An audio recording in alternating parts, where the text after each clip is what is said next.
The day my own daughter reached across the dinner table, slipped my car keys and house keys into her purse, and calmly called me a burden. I thought humiliation couldn't hurt any more than it already did. Then I caught the look her husband gave her, a silent smile that lasted only a second but revealed everything. They weren't trying to protect me. They were trying to control me. What neither of them knew was that the one thing they desperately needed to save their future wasn't in my purse, my house, or my bank account. It was something only I could legally give away, and I had no intention of handing it over. If my story reminds you of someone you've known, or maybe even your own life, I hope you'll stay with me until the very end. Please like this video if you believe growing older should never mean losing your dignity. Subscribe if stories about family betrayal and hope speak to your heart. And before we continue, I'd love to know where you're watching from and what time it is there. Reading your comments reminds me that none of us has to face life's hardest moments alone. For a long time, I believed loneliness was the hardest part of growing older. I was wrong. Loneliness can be painful, yes, but at least it is honest. What hurts more is having people stand close enough to touch you while slowly convincing everyone else that you are no longer capable of touching your own life. My name is Sharon Thompson. I was 68 years old when my daughter first started treating me less like her mother and more like a problem she needed to solve. I lived in a quiet town in Oregon, the kind of place where people still waved from porches, remembered what you ordered at the diner, and noticed when your roses bloomed late. My house sat at the end of Maple Ridge Road, a 2-story white home with green shutters, a wide porch, and a stubborn old maple tree that had been there longer than my marriage. That house was not fancy, but it was mine in every way that mattered. My husband Richard and I bought it when we were young enough to believe hard work could fix anything. Back then, the floors creaked, the roof leaked, and the kitchen cabinets had paint peeling from the corners. But Richard would kiss my forehead and say, "Give us time, Sharon. One day, this place will hold every memory we ever needed." He was right. That kitchen heard our laughter before our furniture was paid off. That porch saw our daughter Melissa take her first steps while Richard held his hands out in front of her. That hallway still carried tiny marks on the doorframe where we measured Melissa's height every birthday, until she became too grown up for such things. I kept those pencil lines there even after she married and moved away. Some mothers keep jewelry. I kept proof that time had once been kind. Richard and I worked hard. He repaired farm equipment for a living, the kind of work that left grease under his nails, no matter how long he scrubbed. I opened a bakery downtown called Sharon's Oven, a small place with yellow curtains, glass cases full of cinnamon rolls, and a bell over the door that sounded like home to me. I started with pies and bread, then added cakes, cookies, and those lemon bars people still ask me about at church. For 32 years, I rose before sunrise and filled that little bakery with the smell of butter, sugar, and coffee. I knew who liked their apple pie warm, who bought cupcakes after a fight with their husband, and who came in just because they needed someone to ask how they were doing. My hands ached by the end of each day, but I was proud. That bakery helped put Melissa through college. It paid for her braces, her prom dress, her first used car, and later part of her wedding. I never regretted any of it. Melissa was our only child. When she was little, she had soft brown hair that curled behind her ears and a laugh that made Richard stop whatever he was doing just to hear it. She used to sit on a stool in the bakery kitchen, swinging her legs, dipping strawberries into frosting when she thought I wasn't looking. She was bright, dramatic, stubborn, and full of dreams. Richard called her our little storm cloud with sunshine underneath. And for many years, she loved me in a way I never questioned. After Richard died, everything in my life became quieter. He passed 5 years before the trouble began after a sudden heart attack one October morning. One minute, he was standing in the driveway complaining that the rake had gone missing again. The next, he was gone before the ambulance could reach the hospital. Grief changed the shape of my days. I sold the bakery the following spring because I could not bear walking into that kitchen every morning, knowing Richard would never come by at closing time to carry the flour sacks or steal a broken cookie from the cooling rack. I told people I was retiring. The truth was, I had lost the rhythm that kept me moving. Melissa helped at first. She came over every few days with groceries, folded laundry, and sat with me through the long evenings when the house felt too large. She organized drawers, reminded me to eat, and took me to doctor appointments when my blood pressure started acting up. I was grateful, more than grateful. I thought, this is what family does. This is what love looks like after loss. Her husband, Ethan Brooks, came around too, though not as often. Ethan was a tall, polished man with perfect teeth, expensive shoes, and a way of speaking that made every sentence sound rehearsed. He worked in real estate investment, though I was never completely sure what that meant. He talked about development deals, private investors, and getting in early on properties that would explode in value. Richard had never trusted men who used too many shiny words, and maybe I should have remembered that sooner. At first, Ethan was pleasant enough. He called me Sharon instead of Mom, which always felt a little cold, but I told myself not every family had the same habits. He complimented my house, asked about the land Richard had left near the lake, and once made a joke that I was sitting on a retirement jackpot. I laughed politely because I didn't know what else to do. Melissa laughed too, but there was something in her eyes that day. Something interested. Over time, her help began to change. It happened so slowly that I almost missed it. One week, Melissa offered to sort my mail because she said bills overwhelmed people after they lost a spouse. The next week, she suggested I let her keep track of my prescriptions because mix-ups happen at your age. Then, she asked for a spare house key in case of emergency. Then the garage code. Then the password to my online banking, which I refused to give. She looked hurt when I said no. "Mom, I'm just trying to make things easier," she said. I know I told her, but I can still handle my own accounts. Her mouth tightened. Only for a second. Then she smiled and said, "Of course." But after that, things felt different. I started noticing bills arriving late or not at all. Appointment cards disappeared from the kitchen counter. A letter from my insurance company vanished, then reappeared, opened in a drawer I rarely used. Once I found my blood pressure pills in the pantry beside the canned peaches, even though I always kept them in the bathroom cabinet. Melissa said I must have moved them and forgotten. The first time she said that, I laughed. The second time, I felt embarrassed. By the fifth time, I began to wonder. That is the terrible thing about being slowly undermined. No one has to shout. No one has to strike you. They simply plant little seeds of doubt and water them with concern until you start questioning your own mind. Melissa began correcting me in front of people. She gets confused with dates. Sometimes she told a neighbor when I mixed up a Tuesday appointment with a Thursday one. Mom doesn't drive much anymore, she told a cousin, even though I drove myself to church every Sunday. She's been so forgetful since Dad died, she told the pharmacist while I stood right beside her holding my purse like a child. Each comment was wrapped in sweetness. Each one sounded like care. But each one took a small piece of my dignity and handed it to someone else for judgment. My granddaughter Grace noticed before anyone else. Grace was 24, thoughtful, sharp-eyed, and kinder than the world deserved. She had Richard's quiet way of watching before speaking. Sometimes when Melissa interrupted me, I would catch Grace looking at her mother with confusion, maybe even disappointment. One afternoon, while Melissa was in my bedroom organizing, Grace sat beside me on the porch and said, "Grandma, do you want Mom going through all your stuff?" I looked toward the window where Melissa's shadow moved behind the curtains. "She means well," I said. Grace didn't answer right away. Then she reached over and squeezed my hand. "Maybe. But meaning well shouldn't make you feel small. I should have listened harder." The truth was, I wanted to believe Melissa was still the little girl who used to fall asleep against my shoulder after Sunday supper. I wanted to believe her sharpness came from worry, not resentment. I wanted to believe Ethan was simply ambitious, not dangerous. And I wanted to believe that being a mother meant there was some line your child would never cross. But there are people who do not cross lines all at once. They move them inch by inch while you are busy forgiving them. By winter, Melissa had begun talking about next steps. She said the house was too much for me. She said assisted living communities were not as bad as I imagined. She said managing property at my age was irresponsible. She kept mentioning the lakeland Richard had left behind, always casually as if it were a dusty box in the attic rather than something my husband had protected for reasons even Melissa did not fully understand. I did not tell her what Richard had told me before he died. I did not tell her about the old water rights attached to that land.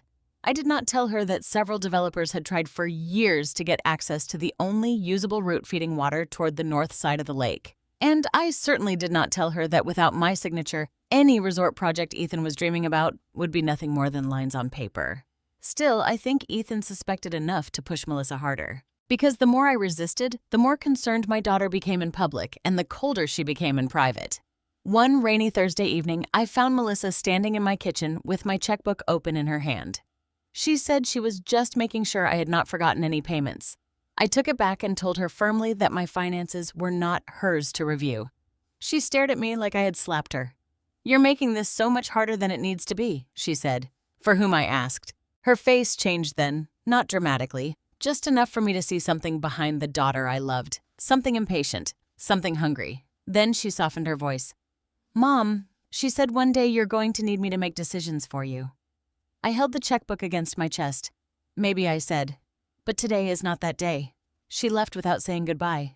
That night I sat at my kitchen table long after the rain stopped tapping against the windows. The house felt still but not peaceful. I looked at the empty chair where Richard used to sit and wished with a grief so sharp it stole my breath that he could tell me what to do. Then I remembered something he had said during the final year of his life when he was putting papers into a blue folder and locking it in the metal file cabinet in his office. Sharon, he told me, love people with your whole heart, but don't ever hand them the keys to your life just because they call it help. At the time, I thought he was talking about legal papers. I did not know he was warning me about our own daughter.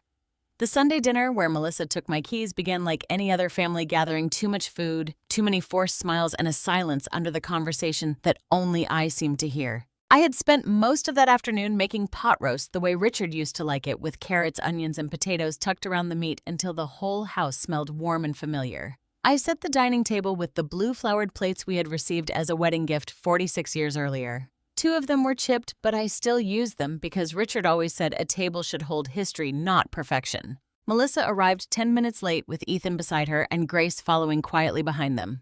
My sister-in-law Carol came too, along with my nephew David and his wife Linda. It was not a large gathering, but it was enough people for Melissa to have an audience. I did not understand that at first. Melissa kissed my cheek when she came in, but her lips barely touched my skin. "Mom, you look tired," she said before even taking off her coat. "I've been cooking," I answered with a little laugh. That tends to happen. Her eyes moved toward the stove, then the counters, then the stack of mail near the bread box. Ethan noticed the mail too. He always noticed things that were none of his business. Grace stepped forward and hugged me properly. "It smells amazing, Grandma." "Thank you, sweetheart." For a moment, that small kindness steadied me. Dinner started pleasantly enough. Carol asked about church. David talked about his job at the hardware store. Linda complimented the roast twice. Ethan spoke about a development opportunity he was consulting on, using words like valuation leverage and timeline. Melissa sat beside him, cutting her meat into tiny pieces she barely ate. Every now and then I caught her looking at me not with concern, but with calculation. I should have paid attention to the folder beside her chair. It was a slim gray folder, the kind used for medical papers or legal forms. She had tucked it halfway under her purse. I noticed it only because when Ethan shifted his foot, he nudged it closer to her ankle and Melissa quickly pulled it back. After dessert, I stood to clear the plates. Grace began helping me, but Melissa rose quickly. "No, Mom," she said. "Sit down. Grace and I can handle it." "I'm not helpless," I said lightly. The room went still for half a breath. Melissa smiled, but it was not a kind smile. "Nobody said you were helpless." Ethan lowered his coffee cup with a soft click. I knew then. Something was coming. I sat because everyone was watching and because sometimes pride tells you to stand while instinct tells you to stay very still. Melissa carried a few plates into the kitchen, then came back without them. Grace followed behind her, frowning. Melissa did not return to her seat. She stood at the head of the table near Richard's old chair and folded her hands in front of her. "Mom," she began, "we need to talk." My stomach tightened. Carol looked from Melissa to me. "Is everything all right?" Melissa gave a sad little sigh, the kind people use when they want to sound burdened by love. "That's what we're trying to figure out." I asked. Ethan leaned forward. "Sharon, this isn't an attack. Whenever someone says that you can be almost certain an attack is exactly what they have planned." Melissa opened the gray folder and pulled out several papers. I could not read them from where I sat, but I saw highlighted lines, printed photos, and what looked like notes in her handwriting. For the past few months, she said there have been incidents. I felt heat rise into my face. "What incidents?" She lifted the first paper. "You forgot your cardiology appointment in November." "I didn't forget. You changed the time and didn't tell me until the morning of." Melissa's mouth tightened. "Mom, that's not what happened." Grace looked up sharply. Melissa continued before I could speak again. "You left the front door unlocked twice. That door sticks in cold weather. You know that. And the stove," she said, voice softening as if she were speaking to a frightened child. "You left a burner on." I stared at her. "No, I didn't." Ethan cleared his throat. "I smelled gas when we came by that afternoon." "You came by after Melissa had already been in the kitchen," I said. The words left my mouth before I fully understood them. Melissa's face changed. "Just enough." Carol shifted in her chair. "Sharon, honey, maybe you just don't remember." That sentence hurt more than I expected. I looked around the table and saw it happening. The story Melissa had been building for months was settling over them like dust. Every misplaced bill, every repeated comment, every "mom's been forgetful lately" had prepared them for this moment. She had not walked into that dining room to start a conversation. She had walked in to present a case. Melissa took out a photograph and placed it on the table. It showed a scorched kitchen towel beside the stove. "I found this last week," she said. I stared at the picture. That was my towel, yes, but I had not burned it. I remembered that towel clearly because Grace had given it to me with little embroidered lemons on the corner. I would never have left it near a flame. I didn't do that, I whispered. Melissa's eyes filled with tears so quickly I almost admired the performance. Mom, this is exactly what I mean. You don't remember these things. Grace stepped forward. Mom, maybe Grandma is telling the truth. Melissa turned toward her. Grace, please don't make this harder. She's allowed to defend herself, Grace said. Ethan's voice was calm but firm. No one is saying Sharon doesn't deserve respect, but safety has to come first. Safety. That word again. People can hide a lot of cruelty behind the word safety. Melissa reached into her purse. We think it's time for some changes. My fingers tightened around the edge of the table. What kind of changes? For now, she said, I'm going to hold on to your keys. At first, I thought I had misheard her. My keys. Your car keys and the house keys, she said. Just until we figure out what's best. No, I said. It was one small word, but it felt like the only solid thing in the room. Melissa walked to the side table near the entryway where my purse sat beside my cardigan. She opened it. I stood so quickly my chair scraped against the floor. Melissa, do not go through my purse. She froze, but only for a second. Then she looked back at the others with wounded patience, as if I had embarrassed her by being unreasonable. Mom, please don't make a scene. A scene? My voice trembled. You are reaching into my purse in my own house. Ethan stood too. Sharon, calm down. I turned on him. Do not tell me to calm down. But by then, Melissa had already found them. My key ring jingled in her hand. My house key, car key, mailbox key, the little brass key to Richard's old file cabinet, all hanging together from the silver heart keychain he bought me on our 30th anniversary. The sight of that keychain in her hand broke something inside me. Give those back, I said. Melissa held them against her chest. I can't do that. You can't. I won't, she said, and now her voice was colder. Not when you're putting yourself and everyone else at risk. David looked uncomfortable. Linda stared down at her napkin. Carol whispered, maybe just for a little while, Sharon. I looked at my sister-in-law, a woman who had known me since I was 22 years old. You believe this? She would not meet my eyes. Melissa slid the keys into her purse. That small sound, the zipper closing, felt louder than thunder. You have no right, I said. I'm your daughter, Melissa snapped. I'm the only one here willing to admit the truth, Grace said. The truth or the version you need everyone to believe? Melissa spun toward her. Enough.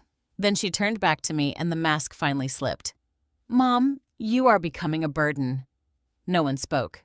The word did not hit me all at once. It seemed to travel through the room slowly, touching every plate, every family photo, every mark on the doorway where I had measured Melissa as a child. A burden. After every lunch, I had packed every fever I had sat through, every tuition check I had written from bakery savings, every holiday I had built around her happiness. My daughter looked at me and reduced me to weight she was tired of carrying. I wanted to scream. I wanted to cry. I wanted to remind her of the little girl who used to call for me in the dark. Instead, I sat down. Because in that moment, I saw Ethan. He was standing behind Melissa slightly to her left. Everyone else was watching me, but I was watching him. He looked at Melissa's purse, then at me, and for one brief second, a smile touched the corner of his mouth. It was not concern. It was satisfaction. And suddenly, the missing bills, the moved pills, the burned towel, the changed appointments, the questions about the Lakeland, all of it lined up in my mind with terrible clarity. This was not about my memory. This was about control. Melissa continued talking, but her words sounded far away. Something about arranging rides, managing appointments, getting evaluations, making plans. Ethan nodded at the proper moments. Carol dabbed at her eyes. David muttered that everyone only wanted what was best. Grace moved beside me and placed her hand on my shoulder. I reached up and held it. Melissa saw that and anger flashed across her face. You're confusing her, she told Grace. No, Grace said quietly. I think you are. The room fell silent again. I looked at my daughter. Really looked at her. Her pretty sweater, her careful makeup, her trembling chin, her purse holding my keys like stolen proof of victory. I wondered when love had become leverage. I wondered when concern had turned into strategy. I wondered how long she had been practicing this moment. Then I thought of Richard's blue folder locked in the file cabinet upstairs. I thought of the papers Melissa did not know existed. I thought of the old water rights attached to the lake property, the access agreement, the legal protections Richard had built like a fence around me before he died. Melissa had my keys. But she did not have what she truly needed. I stood slowly. If you believe taking my keys makes you powerful, I said, my voice shaking but clear, then you have misunderstood what power is. Melissa stared at me. Ethan's smile disappeared. I walked to the front door and opened it. "Dinner is over," I said. No one moved at first. Then chairs scraped. Coats were gathered. Carol hugged me weakly, whispering that I should think about what Melissa had said. David avoided my eyes. Linda murmured goodbye. Melissa paused at the doorway. "We'll talk tomorrow after you've calmed down." I looked at her purse. "No," I said. "Tomorrow I'll be making a few calls." For the first time that evening, Melissa looked uncertain. After they left, Grace stayed behind. She helped me clear the dishes in silence. Then she pulled a small key from her coat pocket and pressed it into my palm. "I made a copy last summer when you asked me to water the plants," she whispered. "Mom doesn't know." I closed my fingers around it. It was just one key. But that night, it felt like the first breath I had taken in months. After everyone left that night, the house did not feel empty. It felt invaded. I stood in the dining room with Grace's spare key pressed into my palm, listening to the old refrigerator hum and the wind slide against the windows. The plates were still stacked on the counter. A smear of gravy had dried near Melissa's chair. Ethan's coffee cup sat untouched, a dark ring staining the saucer. Such ordinary things, and yet the room felt like the scene of a crime. Grace wanted to stay. "Grandma, I don't like leaving you alone after that," she said, standing near the sink with her coat still unbuttoned. "I'll be all right," I told her. She looked at me the way Richard used to when he knew I was pretending to be stronger than I felt. "You don't have to be brave for me." That nearly broke me. I reached up and touched her cheek. "Sweetheart, sometimes brave is all we have until morning." Her eyes filled, but she nodded. Before she left, she wrote her phone number on a notepad by the telephone, as if I did not already know it by heart. Then she hugged me longer than usual and whispered, "Call me for anything." I mean it. When the door closed behind her, I locked it with the spare key and stood there for a long moment. My own daughter had taken my key ring, but Grace had given me one way back into my life. It was not much. But when someone is trying to erase you, even one small key can feel like proof you still exist. I did not sleep that night. Instead, I went upstairs to Richard's office. I had not spent much time in that room since he died. It still smelled faintly of cedar paper and the old aftershave he wore every Sunday. His desk faced the window overlooking the backyard where the maple tree spread its branches like a tired guardian. On the wall hung a framed photograph of Richard standing beside the lake property, his work boots muddy, his smile wide, one hand shielding his eyes from the sun. The lake property. That was where the real story had begun long before Melissa reached into my purse. Most people in our family thought of that land as nothing more than a pretty piece of old Thompson property. 12 acres north of Willow Lake, with pine trees, a narrow gravel access road, and a small weathered cabin Richard's father had built in the 1950s.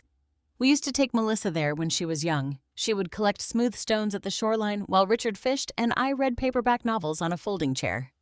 To Melissa, it was childhood scenery. To Ethan, I now understood it was opportunity. But to Richard, that land had been responsibility. His grandfather had purchased it during a time when people still made agreements with handshakes and county stamps. Along with the land came something most people forgot about. Over the years, old water rights tied to a natural spring and a controlled access route that fed toward the northern development zone of Willow Lake.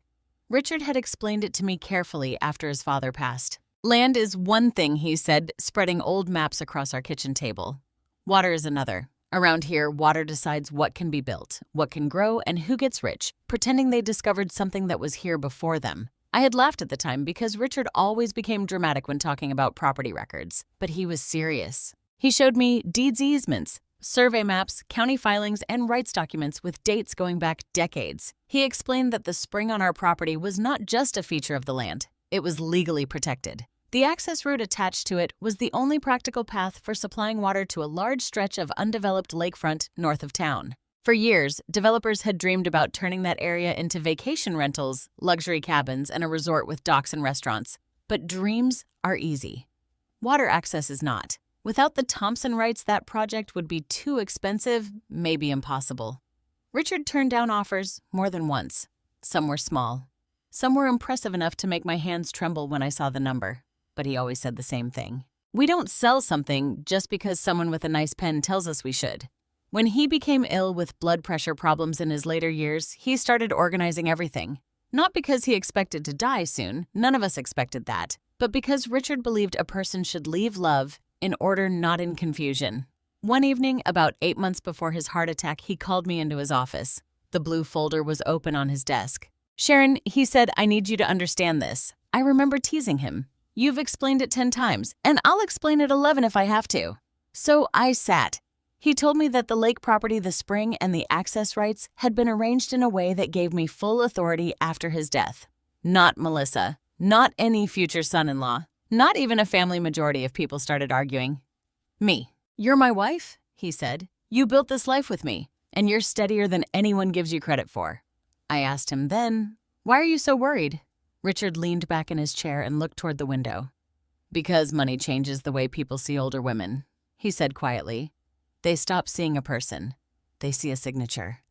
I did not want to believe that could include our family. Now standing in his office years later, I felt the weight of every word. The metal file cabinet sat in the corner gray and scratched with a small brass lock. Melissa had my key ring, which included the cabinet key, but she did not know Richard had taped a spare beneath the bottom drawer of his desk wrapped in blue painter's tape. He had shown me once and said, "For emergencies." I smiled through tears as I knelt and felt under the drawer. The key was still there. My fingers shook as I unlocked the cabinet. The drawer slid open with a groan. Inside were folders arranged in Richard's neat block handwriting. Insurance taxes, house bakery sale, Willow Lake.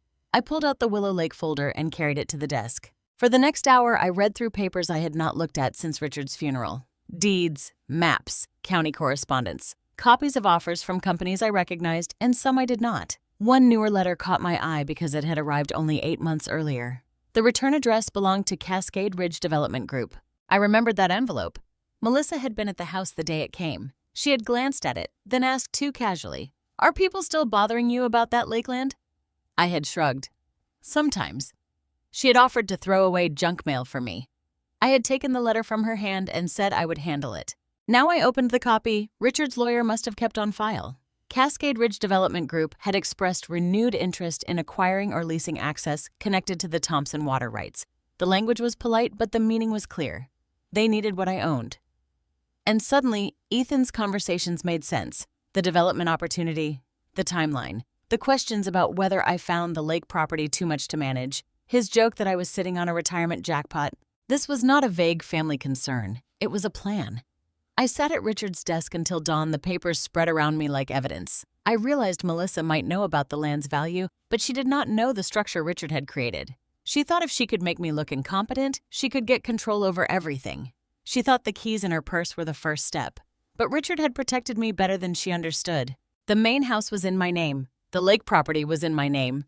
The water rights required my informed voluntary signature to transfer or lease. And there were notes from Richard's attorney, Benjamin Carter, explaining that any attempt to force or manipulate a transfer should be challenged immediately. Benjamin Carter. I had not called him in months, though I received a Christmas card from him every year. He had been Richard's friend before he was our lawyer, a calm, silver-haired man with a voice that made even bad news sound manageable. I looked at the clock. It was not yet 6 in the morning. Too early to call. So I made coffee, though my stomach felt too tight to drink it, and sat in the kitchen watching the sky turn pale over the backyard. At 7:30, my phone rang. Melissa. I stared at her name on the caller ID until the third ring, then answered. "Good morning, Mom," she said too brightly. "How are you feeling after last night?" "Awake," I said. There was a pause. "I know things got emotional." "No, Melissa. Things got clear." Her voice cooled. "I don't want to argue. Ethan and I talked, and we think the next responsible step is to meet with someone about power of attorney. Just temporary until we know you're safe." Power of attorney. There it was. "You already have someone in mind?" I asked. "Well, Ethan knows people who can help us move quickly." Us.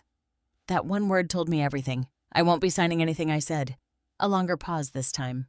"Mom," she said carefully, refusing help is one of the signs we're worried about. I almost laughed. She had learned the language well.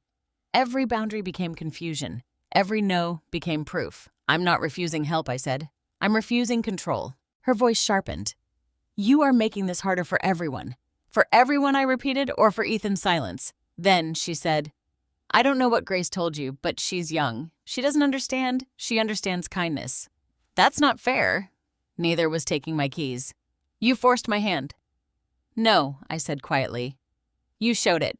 She hung up. I sat there holding the receiver, my heart beating hard but steady. For the first time in months, I was afraid, yes, but I was no longer confused. Fear with clarity is different from fear in the dark. It gives you direction. At 9 o'clock, I called Benjamin Carter's office. His assistant recognized my name immediately and put me through. When Benjamin came on the line, his voice softened. "Sharon," he said, I was wondering when I'd hear from you." The words chilled me. "Why would you say that?" He sighed.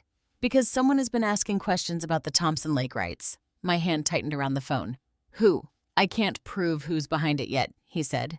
"But the inquiries came through people connected to development circles." I didn't like the smell of it. I closed my eyes. Benjamin continued.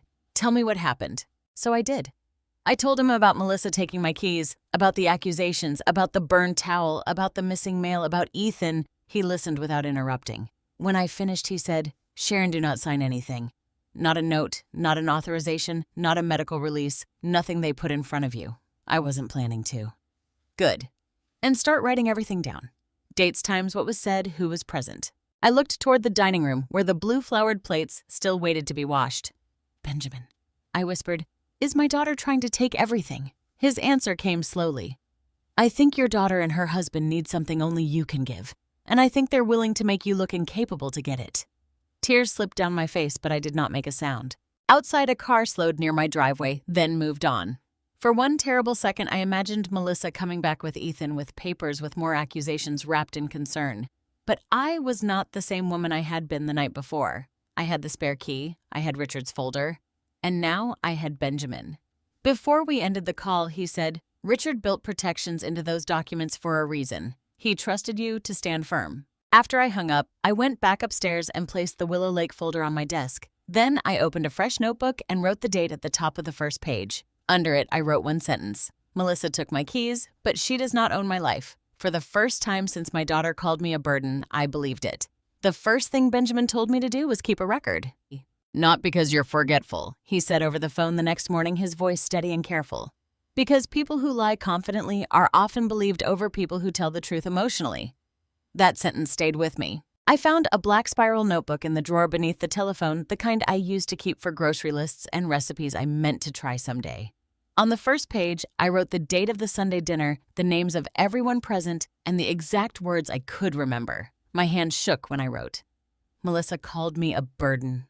I stared at that sentence so long the ink blurred beneath my tears. Then I wiped my face and kept writing. At first, it felt strange documenting my own daughter like she was a stranger doing harm.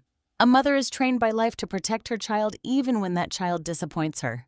We explain their sharp tone as stress. We call their selfishness a bad season. We convince ourselves they will come back to who they used to be if we love them quietly enough. But love without truth becomes a cage, and I had lived in that cage long enough. Over the next 2 weeks, Melissa became more careful in public and more forceful in private. She did not return my keys, of course. When I asked for them, she smiled sadly and said, "Mom, we already talked about this," as if saying something once made it settled forever.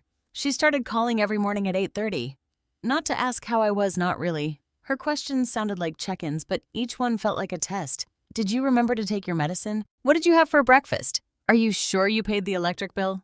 Did you lock the back door last night?" If I hesitated for even half a second, she sighed, and every sigh went into my notebook.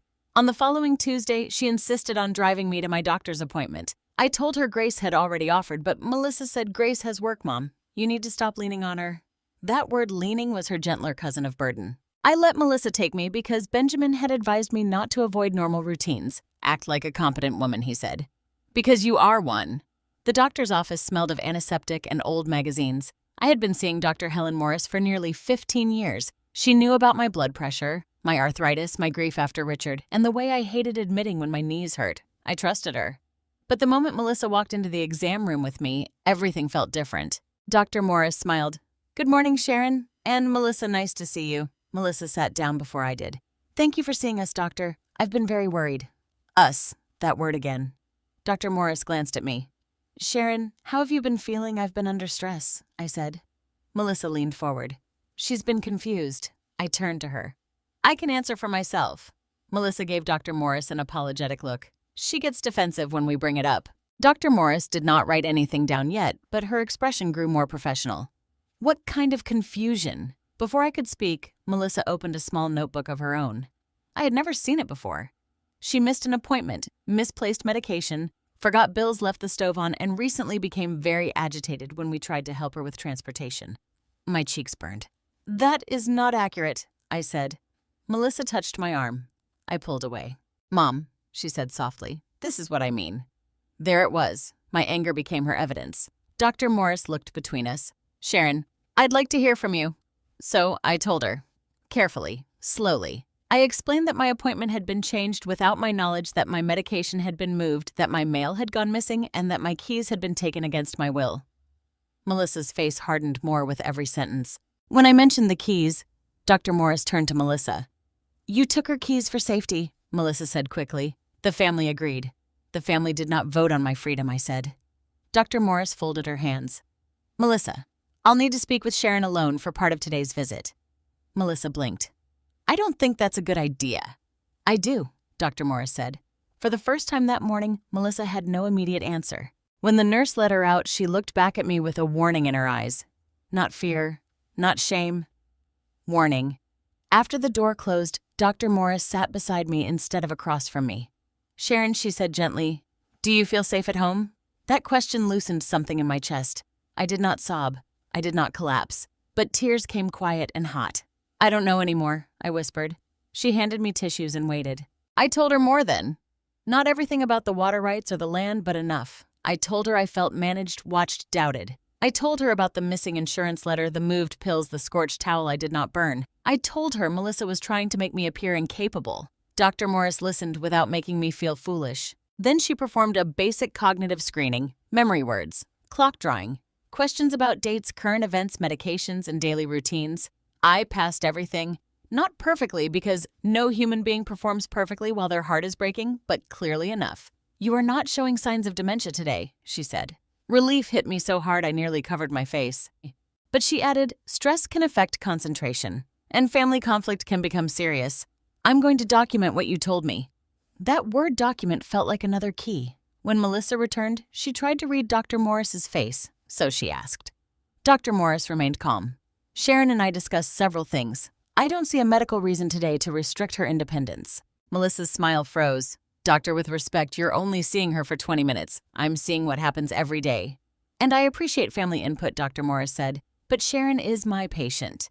My patient. Not Melissa's project, not Ethan's obstacle, not a burden. On the drive home, Melissa said nothing for 6 miles. Rain streaked across the windshield. Her hands gripped the steering wheel so tightly, her knuckles paled. Finally, she said, You embarrassed me. I looked out the window. No, Melissa, I told the truth. You made me look like some kind of villain. Did I? She slammed the brakes a little too hard at a stop sign. You don't understand what Ethan and I are dealing with. I turned toward her. Then explain it. Her jaw worked. For one moment, I thought she might tell me. About the debt, about the development, about whatever promise Ethan had made before he had the power to keep it. Instead, she said, You're selfish. The word landed differently than burden. Burden had wounded me.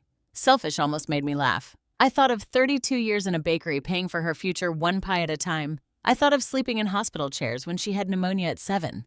I thought of Richard wearing the same winter coat for 12 years so Melissa could take dance lessons she quit after 3 months. I have been many things in this life, I said quietly, but I have not been selfish with you. She did not answer. When we reached my house, Melissa walked me to the door as if escorting someone fragile. I unlocked it with Grace's spare key, Melissa noticed. Her eyes narrowed. Where did you get that? My house, I said. My key. Mom. No.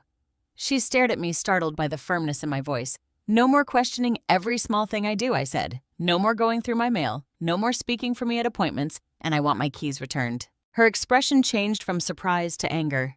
You're making a mistake. Then it will be mine to make. She leaned closer. If you keep fighting, help people will start asking whether you're capable of making decisions at all. There it was again, the threat beneath the concern.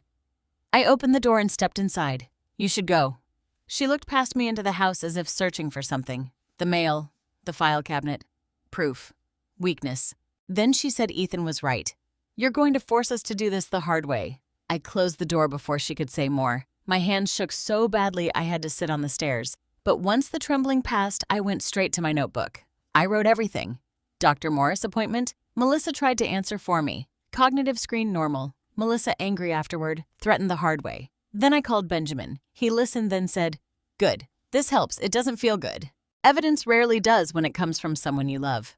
That night, I began checking my house. Not in a frantic way, in a deliberate one. I found a bank envelope tucked beneath a stack of grocery coupons in the side drawer opened, though I had never opened it. I found an unpaid water bill behind the microwave. I found one of my prescription bottles in the linen closet under folded towels. Each discovery sent a cold wave through me, not because I believed I had put those things there, but because I finally knew I had not. I photographed each item with my old digital camera because I did not trust my phone. Ethan had once updated settings on it for me. Now, even that felt suspicious. 2 days later, Carol called. Her voice was gentle but rehearsed. "Sharon, honey, Melissa is worried sick. Maybe you should let her help with the paperwork." "What paperwork?" A pause. "Well, I don't know exactly, just things to make sure someone can step in if needed." I closed my eyes. Melissa had been working the family again. "Carol," I said, "did Melissa tell you she took my keys without my permission?" "She said you became very upset." "I became upset because she took my keys." Another pause. Then Carol said the sentence I would write down immediately after we hung up. "Well, sometimes when people start slipping, they don't realize how much help they need. Start slipping." That was the story now. Not Sharon is grieving, not Sharon is being pressured, not Sharon deserves respect. Sharon is slipping. By the end of the week, 2 neighbors had offered to drive me places with pity in their eyes. The pharmacist asked whether Melissa would be picking up my medication from now on. A woman from church touched my shoulder and said, "We're all praying for your transition." What I asked. She looked embarrassed. Oh, maybe I misunderstood. But she had not misunderstood. She had been told. Melissa was not just trying to convince me. She was building a world where no one would believe me. The worst moment came Saturday morning. I was in the kitchen making tea when I noticed the burner knob turned slightly to the left, not enough for a flame, enough for the faintest smell of gas. I froze. I knew I had not touched that burner. I had used the electric kettle. For several seconds, I stood there unable to move, staring at the knob as if it were a snake. Then I turned it fully off, opened every window, and stepped onto the porch with my notebook clutched to my chest. That was when I stopped thinking of Melissa's behavior as pressure. It was danger. Not the kind that comes with shouting and broken glass. The quiet kind. The kind that could make a judge, a doctor, or a relative believe I was losing my mind. The kind that could take my name off my own life while everyone applauded my daughter for being responsible. I called Benjamin again. This time my voice did not shake.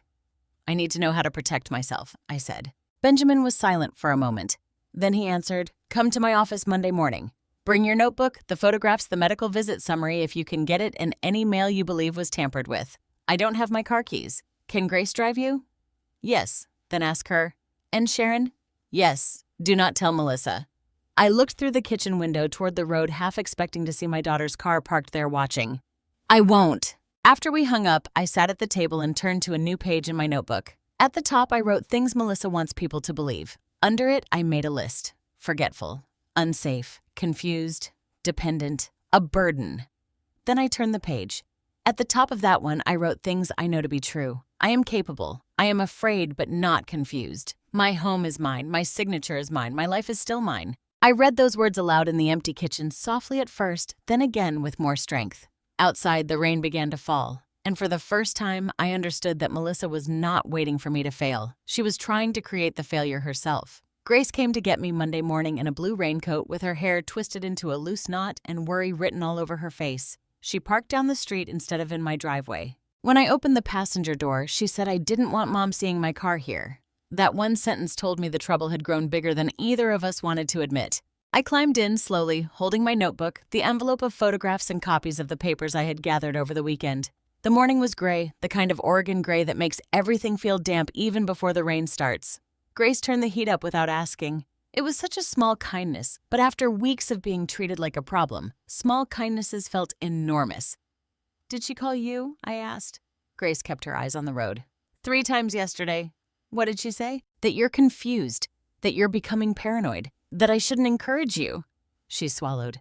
Then she said, "I was being manipulated." I looked down at my hands. "I'm sorry, sweetheart." "No," Grace said quickly. "Don't apologize for telling the truth." She sounded so much like Richard in that moment that I had to turn toward the window. For several minutes, neither of us spoke. The road curved past wet pines and small houses with porch lights still glowing in the late morning gloom. I watched the windshield wipers move back and forth steady as a heartbeat. Finally, Grace said, "Grandma, what is this really about?"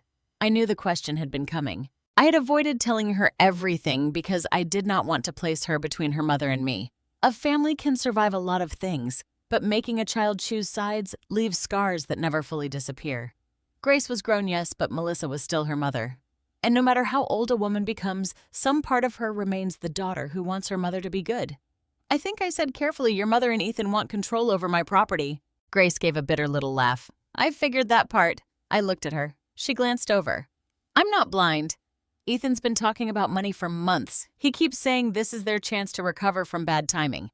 Bad timing. That's what he calls it when he loses money. I tucked that away. Benjamin Carter's office sat on the second floor of an old brick building downtown above a real estate agency and a tax preparer. I had been there many times with Richard. The hallway still smelled of furniture polish and old paper.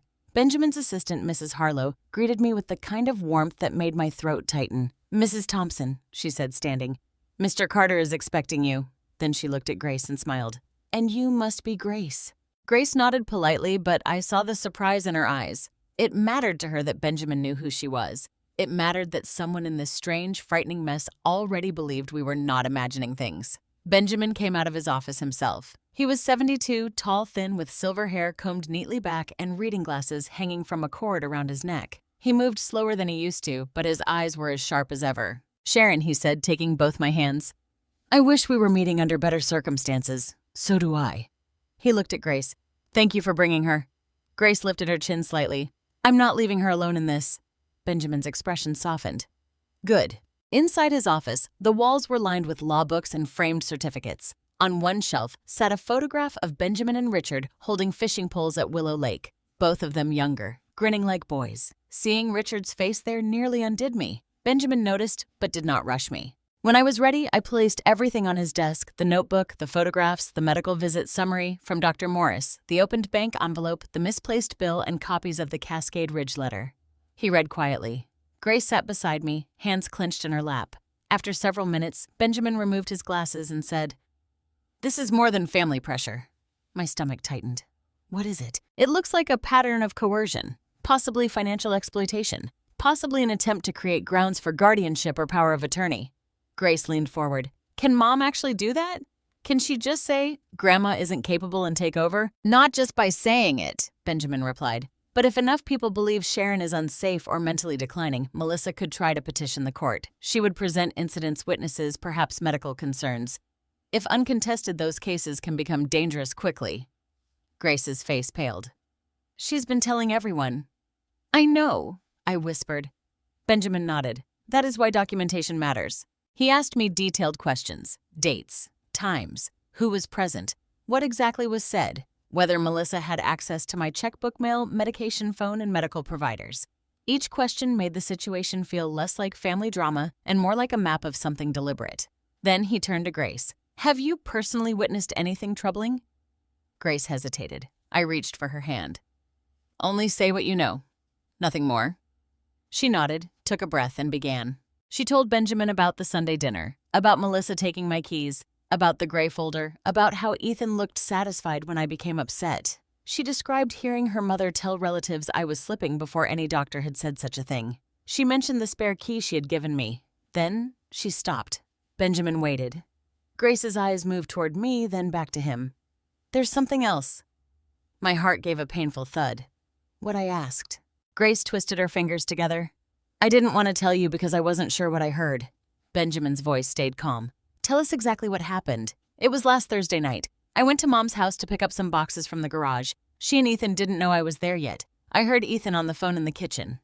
She swallowed.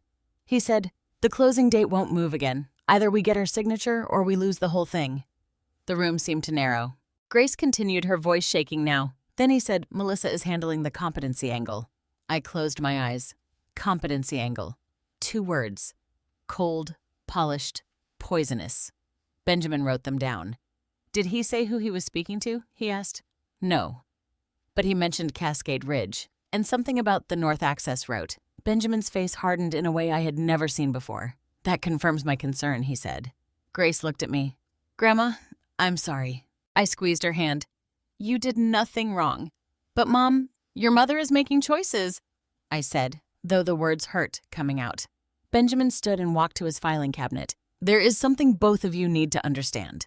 He pulled out a thick folder labeled Thompson Willow Lake and set it on the desk. Richard anticipated development pressure years ago. He didn't know it would come through family, but he was concerned that after his death, Sharon might be pressured. He structured the ownership and rights accordingly. Grace frowned.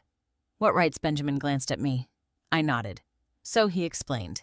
Not every detail, but enough. He told Grace that the lake property included historic water rights and access control tied to the northern side of Willow Lake. He explained that no major development could reasonably proceed without legal cooperation from me. He explained that my signature could be worth a fortune to the right company, but only if given voluntarily and competently. Grace sat very still. So, that's why Ethan cares, she said. Yes, Benjamin replied, and likely why Melissa is being pushed to gain control. Grace shook her head slowly. I knew he was greedy. I didn't think Mom would... Her voice broke before she finished. I felt her grief like my own. There is a special kind of heartbreak in watching someone realize a parent is capable of cruelty. I wanted to protect her from it. But truth had already entered the room, and truth does not leave just because it hurts. Benjamin gave us both a moment. Then he said, we needed to act before Melissa and Ethan do. He outlined the next steps. First, he would contact Dr. Morris with my permission and request the visit summary and any notes confirming I remained capable of making my own decisions. Second, I would sign a limited legal instruction stating that no one, including Melissa, had authority to act for me without my written consent. Third, he would prepare a notice to Cascade Ridge Development Group, warning them not to communicate with anyone claiming to represent me unless verified through his office. And fourth, I asked, hearing something unfinished in his tone. Benjamin looked at me over his glasses. Fourth, you should prepare for Melissa to escalate. Grace stiffened. Escalate how she may try to force a family meeting. She may contact Adult Protective Services. She may seek an emergency guardianship petition if Ethan is desperate enough. The word guardianship made my skin go cold.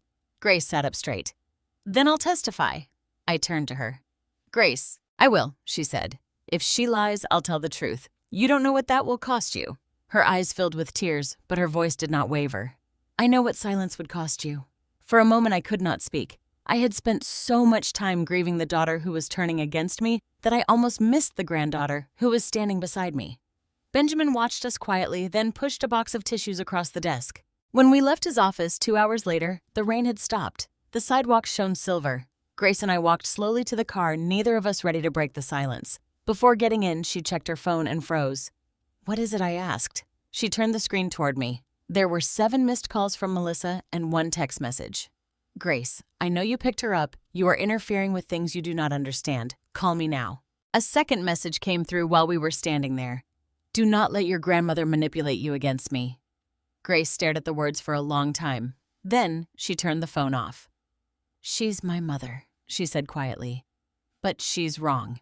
I reached for her hand. You don't have to hate her to tell the truth. Grace nodded, but tears slipped down her cheeks. On the drive home, she told me more about Ethan, how he had been short-tempered lately, how Melissa had stopped sleeping well, how they had whispered about loans deadlines and someone named Daniel Foster, how Ethan had once slammed his fist on the kitchen island and said, your mother is sitting on the solution and acting like a saint. I wrote Daniel Foster in my notebook as soon as I got home. That evening, Melissa came to my house. She knocked first, then rang the bell, then knocked again harder. I did not open the door. Through the side window, I saw her standing on the porch, coat collar turned up, face tight with anger. Ethan waited in the car with the engine running. Mom, she called. I know you're in there. I stood in the hallway, silent. She knocked again. You're making everyone worry about you. No, I thought. I'm making you worry about yourself. Finally, after several minutes, she leaned close to the door and spoke in a voice I barely recognized. If Grace gets hurt because of this, that will be on you. Then she left. I waited until the car disappeared before I moved. My knees trembled, but I did not fall. I walked to the kitchen, opened my notebook, and wrote down every word. Then I called Grace to make sure she was safe. I'm fine, she said. Mom's furious, but I'm fine. Lock your doors. I will. After we hung up, I sat alone in the quiet house. The fear was still there, but now it had company, anger, clarity, and something I had not felt in a long time. Resolve. Melissa had thought taking my keys would isolate me. Instead, she had pushed Grace closer. She had thought calling me a burden would make me fold. Instead, she had reminded me exactly how much I still had to protect. And somewhere in the middle of that terrible week, I stopped asking why my daughter was doing this to me and started asking what I was willing to do to survive it. The answer came before I turned off the kitchen light. Everything legal, everything honest, everything necessary. Melissa did not come alone the next time. That was how I knew she had stopped pretending this was about concern. It was a Friday evening just after 6 when I saw headlights sweep across my front windows. I had been sitting at the kitchen table with my notebook open, copying dates from old envelopes Benjamin had asked me to preserve. The sky outside was already dark and rain tapped softly against the glass. At first, I thought it was Grace. Then I heard more than one car door. I stood slowly and looked through the curtain. Melissa's SUV was in the driveway. Ethan's black sedan was behind it. Carol's car was parked along the curb. David and Linda had come too. My stomach sank when I saw a third vehicle pull up behind them, a silver car I did not recognize. A family meeting. No one had called to ask if they could come. No one had asked whether I felt up to company. They simply arrived as if my home were a public room they could enter whenever they decided my life required discussion. The doorbell rang. I did not move. It rang again. Then Melissa knocked. Mom opened the door. We need to talk. I picked up my phone and called Grace. She answered on the second ring. Grandma? They're here, I whispered. Who? Your mother. Ethan, Carol, David, Linda. Maybe someone else. Her voice sharpened. Don't open the door. I think I should hear what they want. No. Grandma. I'll put the phone in my sweater pocket, I said. Stay on the line. There was a pause. Then Grace said, I'm coming. No, not yet. Stay where you are unless I tell you. Grandma, I need one person outside this room who knows what's happening. She went quiet, then said, okay, but don't hang up. I slipped the phone into the pocket of my cardigan with the call still connected. Then I walked to the front door and opened it with the chain lock still attached. Melissa stood on the porch holding a folder against her chest. Her face was arranged into sorrow. Ethan stood behind her in a navy coat expression, flat and patient. Carol looked miserable. David looked uncomfortable. Linda held a tissue. Behind them stood a woman in a gray blazer, maybe in her 50s, with a leather briefcase. Who is she? I asked. Melissa sighed. Mom, please let us come inside. Answer me. The woman stepped forward slightly.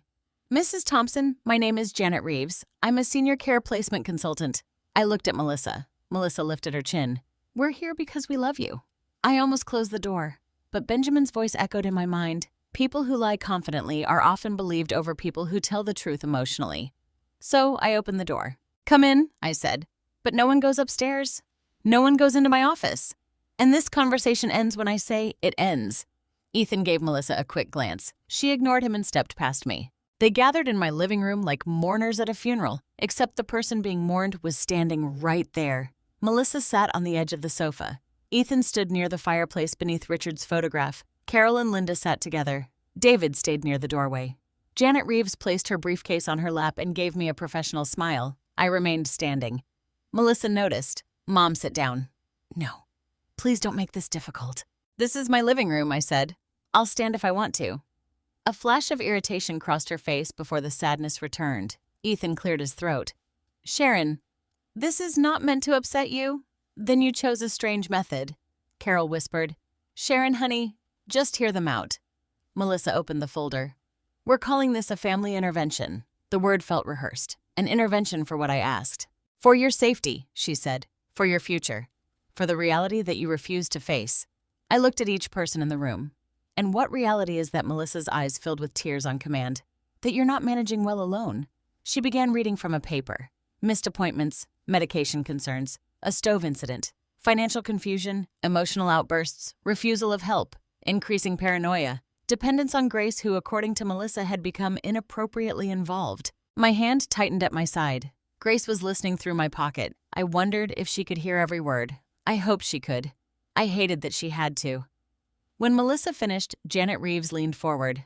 Mrs. Thompson, she said gently, many families reach this stage. It can feel threatening, but accepting support can preserve dignity. My dignity was doing fine before people started taking my keys, I said.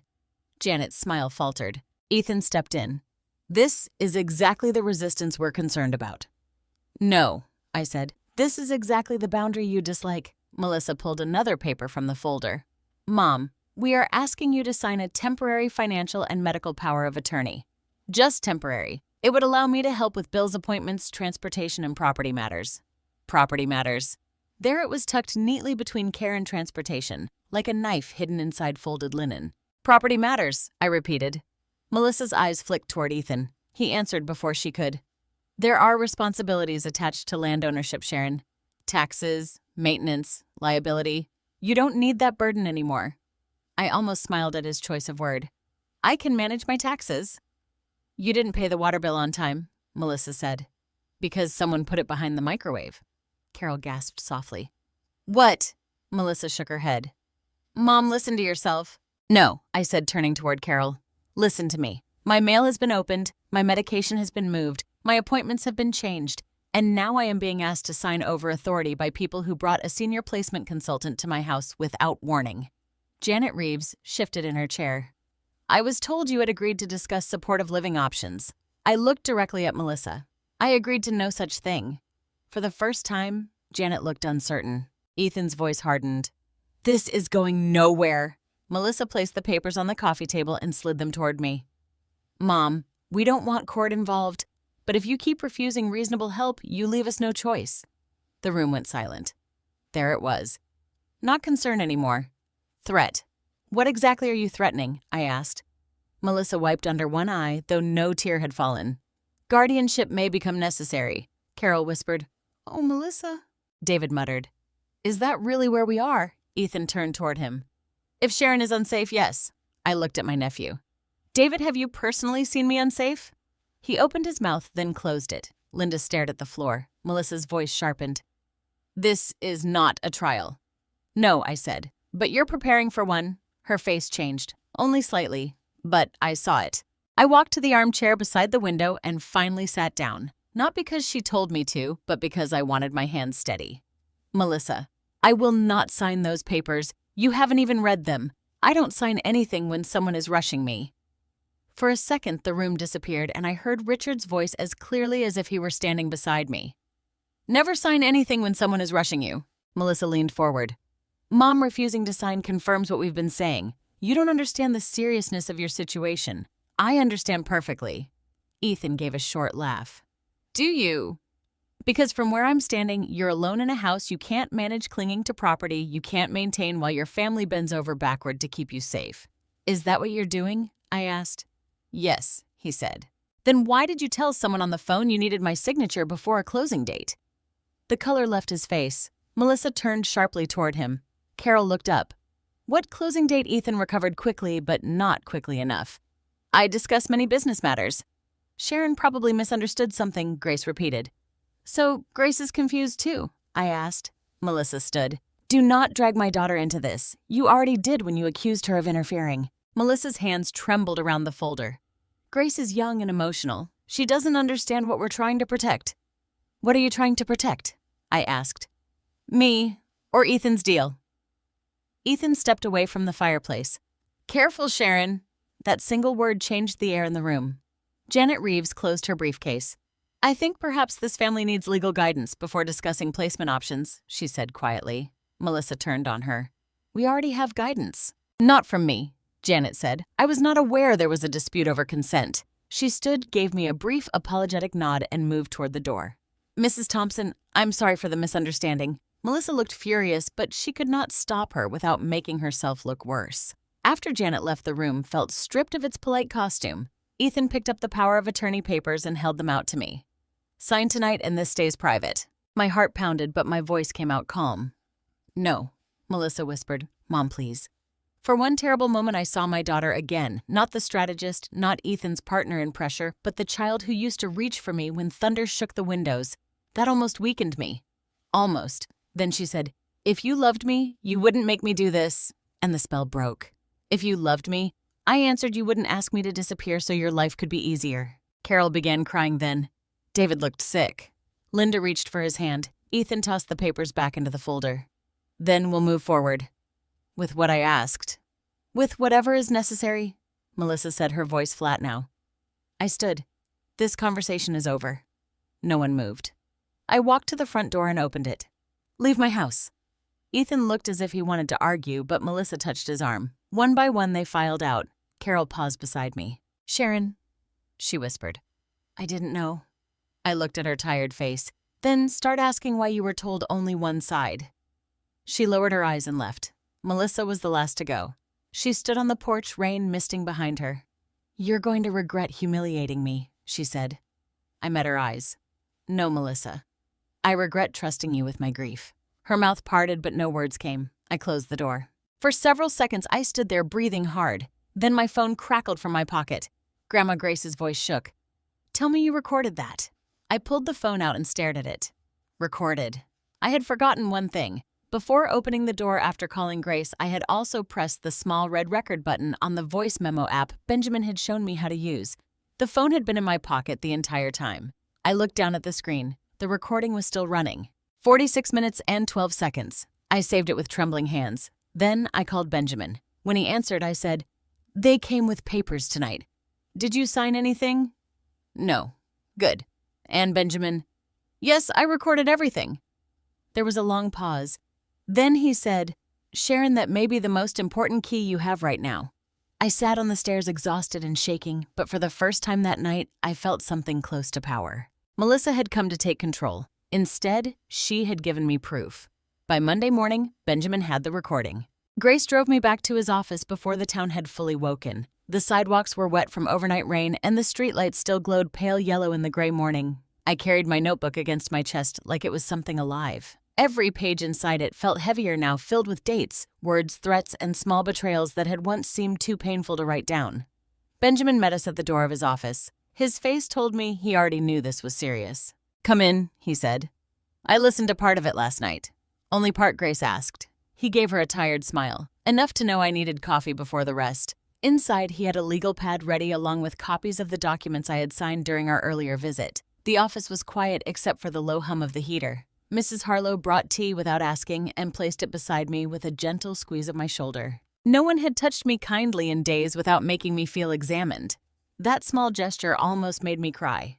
Benjamin connected my phone to a small speaker and played portions of the recording. Hearing Melissa's voice in that room was worse than hearing it in my living room. In my home, I had been trying to survive the moment. In Benjamin's office, I had to sit still and listen to my own daughter turn concern into a weapon.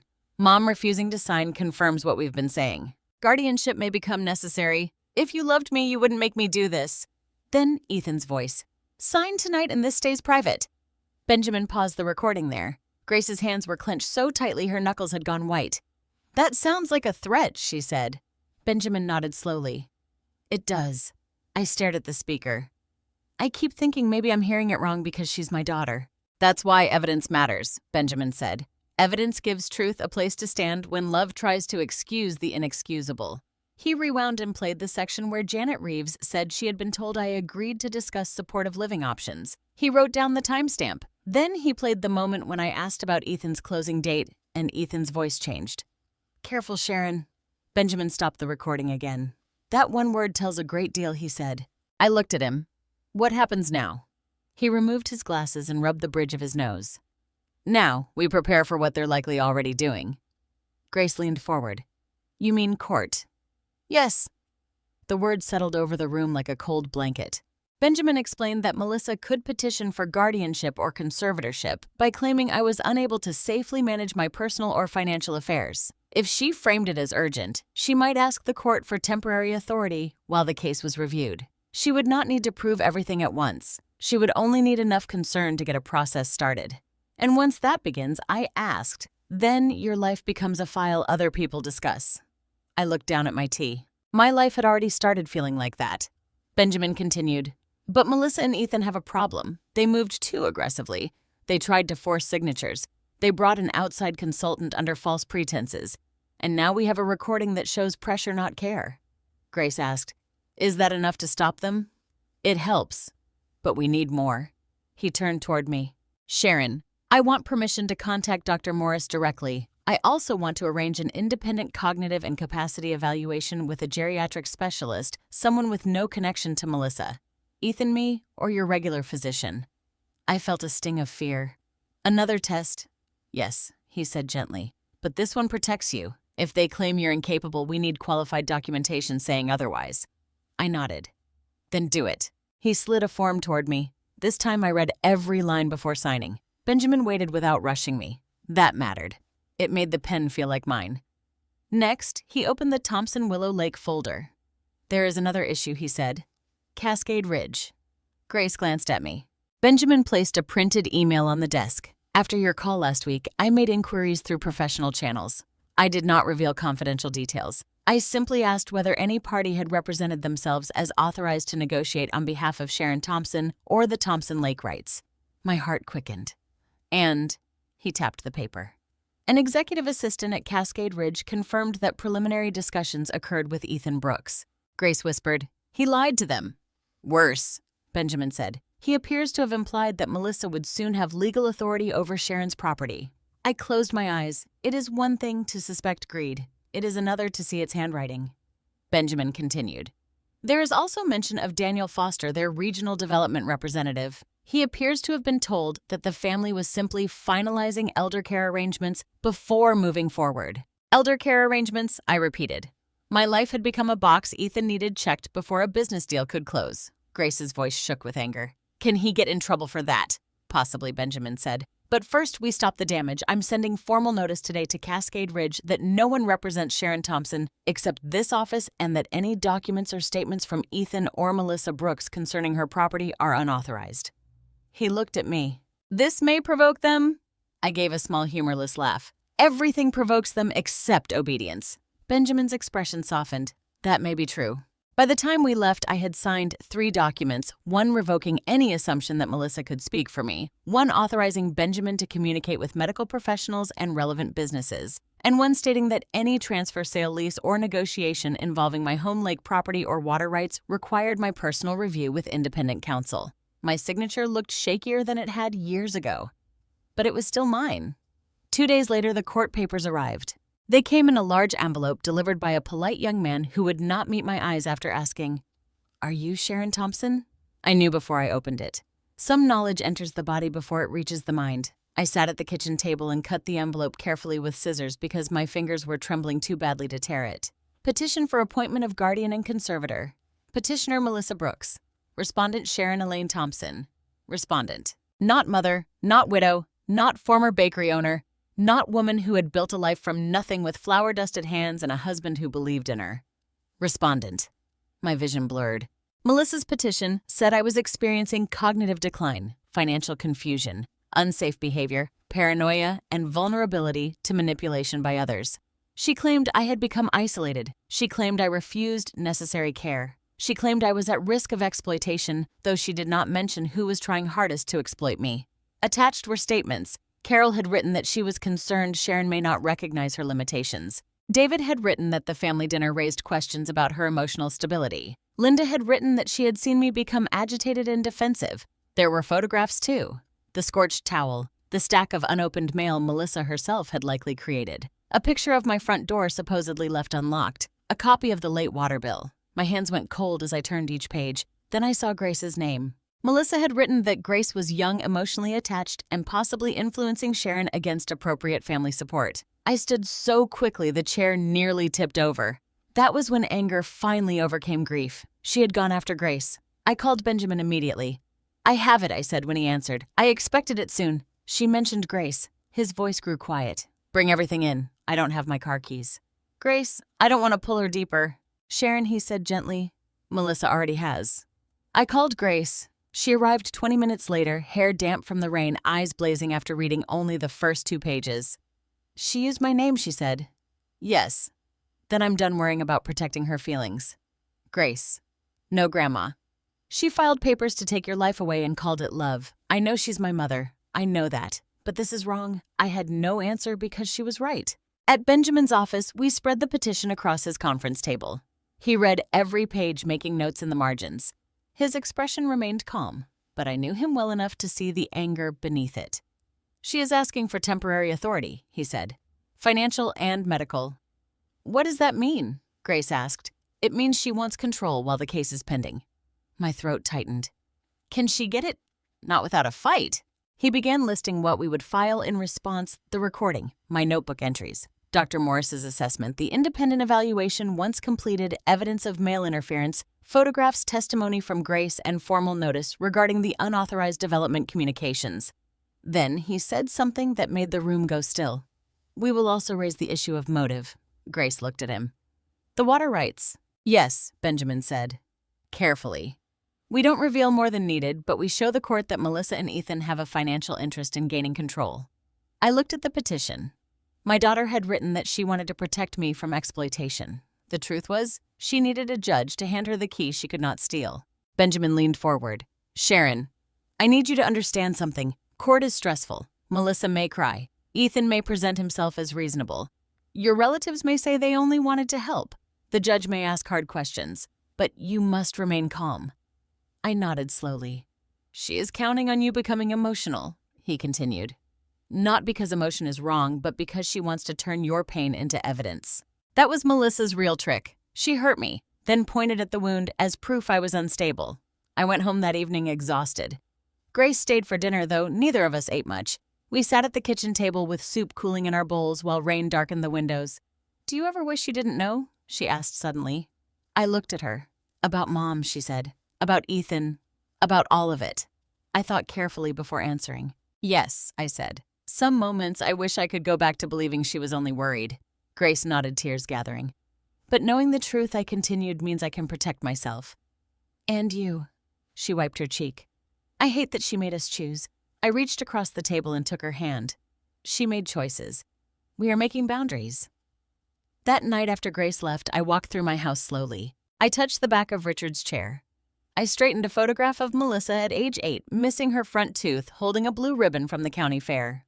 I stood in the doorway of the bedroom where I had once rocked her through ear infections and nightmares. Then I went to my desk and placed the court papers in a folder. On the label, I wrote Melissa's petition. Under it, after a long pause, I added my answer. Because that was what this had become. Not just her accusations. My answer. Not just her version.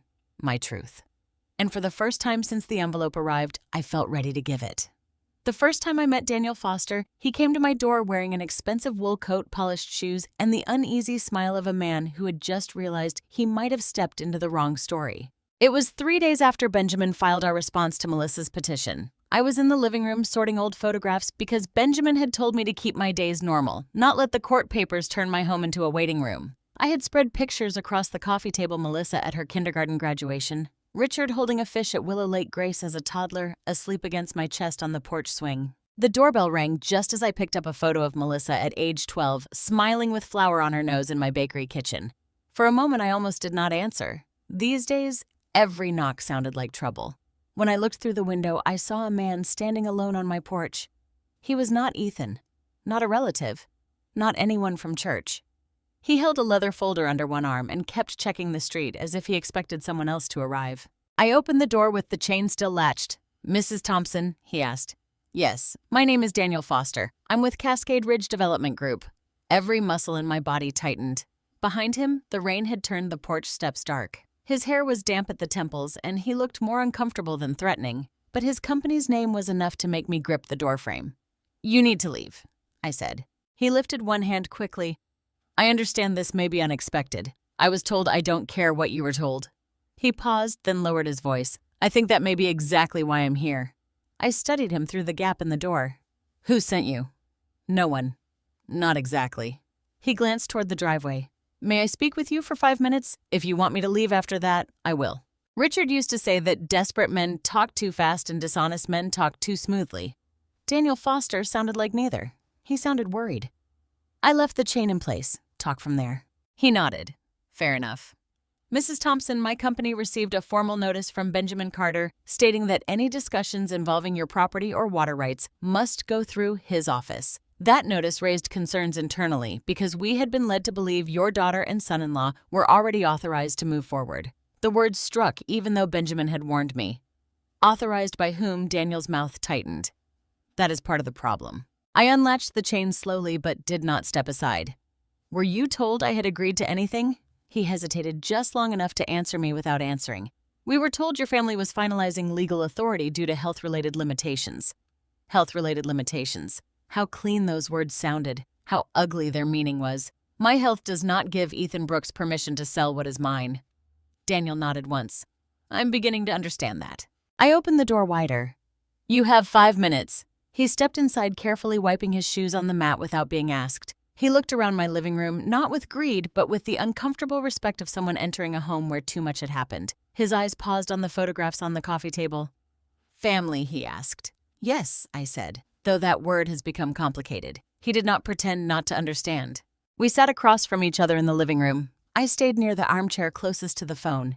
Daniel placed his leather folder on his knees and removed several printed pages. "Mrs. Thompson," he said, "Cascade Ridge has been interested in the Northern Willow Lake Development Corridor for years. I assume you know that." I know enough. The project depends on access water supply and certain historic rights attached to your parcel. Without cooperation from the legal owner, the project becomes difficult, possibly unworkable. I am the legal owner. Yes, he said. That is now clear. Now, his face tightened. Mr. Brooks represented the situation differently. There it was. I felt my pulse beating in my throat. Tell me exactly what he said. Daniel looked down at the papers, then back at me. I need to be careful. Some of this may become legal. It already has. He accepted that with a small nod.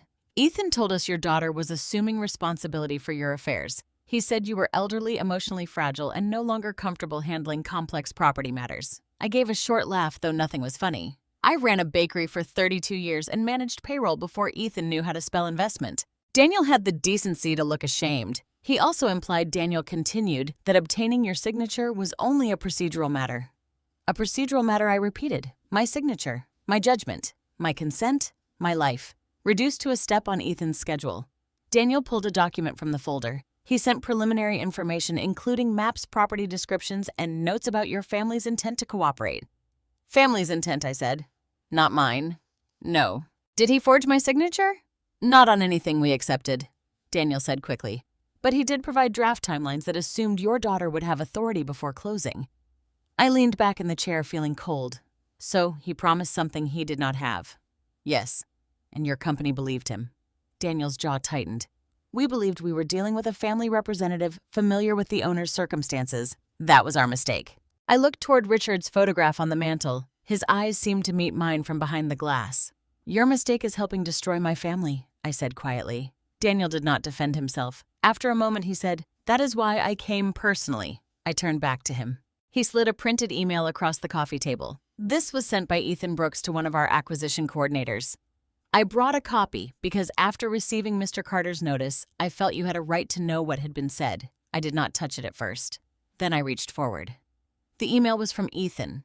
His language was polished, confident, and cold. Melissa is moving forward with legal authority due to Sharon's declining ability to manage matters independently. We anticipate no issues securing execution once the family intervention is complete. Timing remains critical due to debt exposure and investor confidence. Debt exposure. Investor confidence. Family intervention. My hand began to shake. Daniel noticed. Would you like some water? No, I said. I would like people to stop discussing me like I'm already dead. He looked down. Before either of us could say more, a car door slammed outside. I knew before I looked. Melissa. She came up the walkway fast, Ethan right behind her. Her face changed the second she saw Daniel's car in my driveway. By the time she reached the porch, she was no longer pretending to be sad. She was furious. I stood but did not open the door. Melissa banged once. Mom, open this door. Daniel rose slowly. I should go.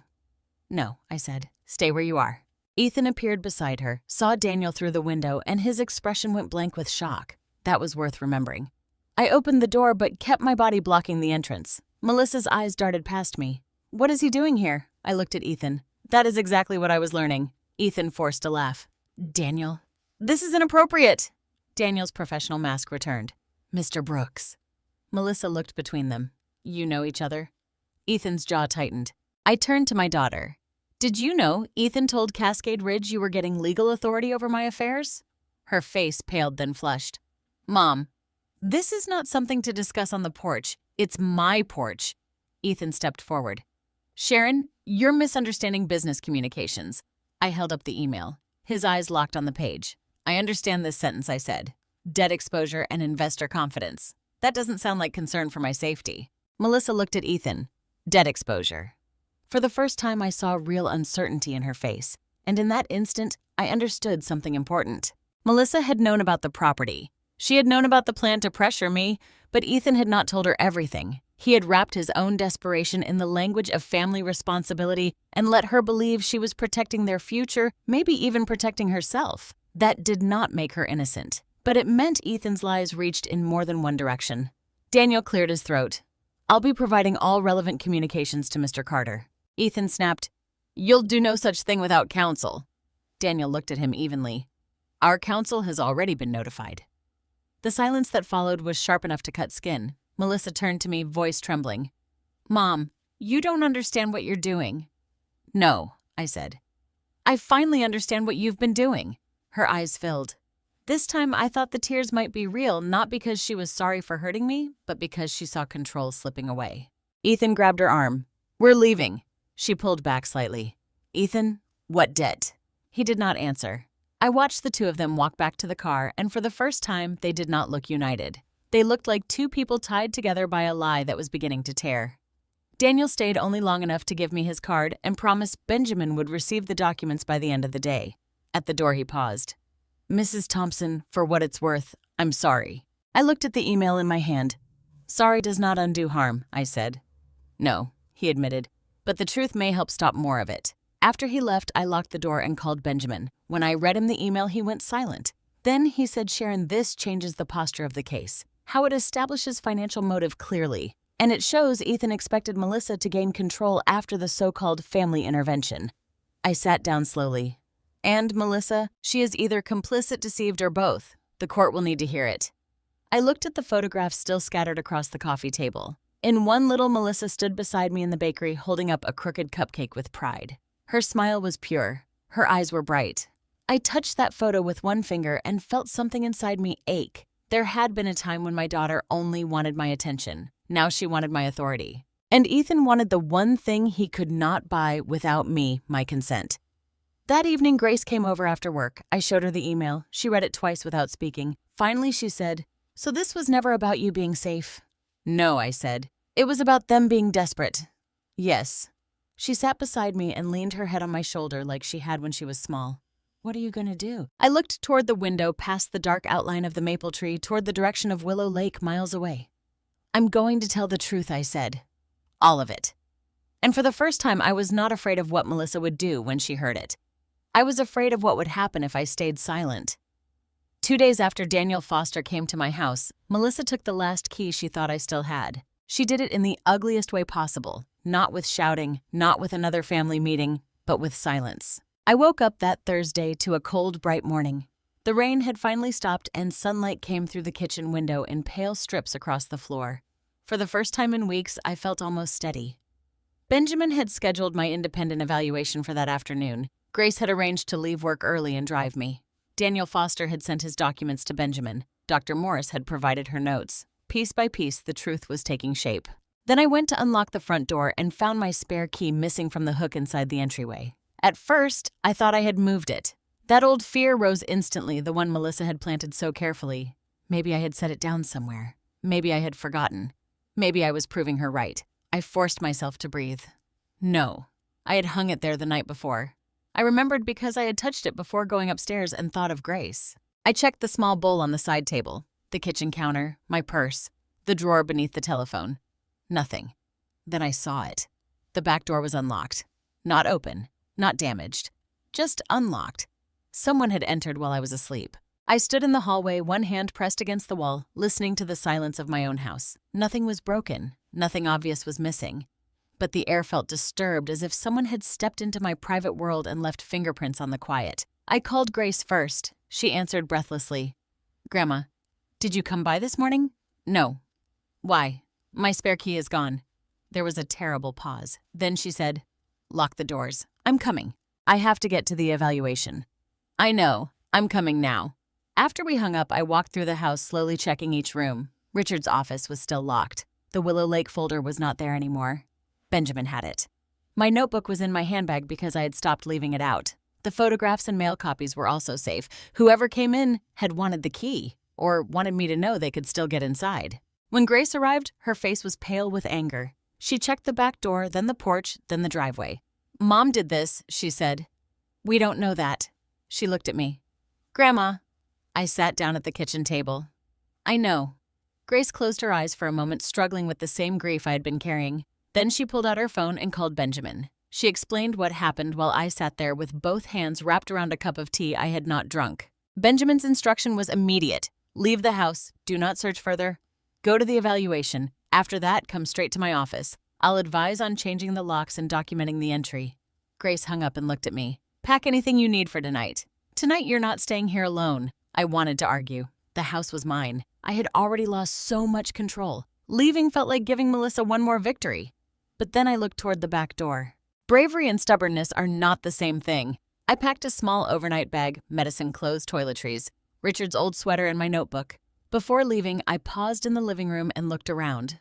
The blue armchair, the mantel, the family photos, the quilt folded over the sofa. Everything familiar, everything loved, suddenly unsafe. Grace touched my shoulder. "We'll come back." I know I said, but my voice sounded small. The independent evaluation took nearly 2 hours. The specialist, Dr. Samuel Reed, had kind eyes and a direct manner. He asked about my finances, medication, family conflict, property, memory, daily routines, and legal understanding. He gave me exercises more complex than Dr. Morris had. Recall tasks, judgment questions, scenario reasoning, clock drawing, number sequencing. At one point, he asked Mrs. Thompson, "Can you explain why someone might want you declared incapable?" I looked at Grace sitting silently in the corner with permission. Then I answered, "Because if I'm declared incapable, someone else may get the authority to sign documents I refuse to sign myself." Dr. Reed nodded. "And what kinds of documents? Financial power of attorney, medical authority, property agreements, anything involving my home lake land or water rights." He wrote that down. Then he asked, "Do you understand the consequences of refusing to sign?" "Yes," I said. "My daughter may be angry. Her husband may lose money. A business deal may fail.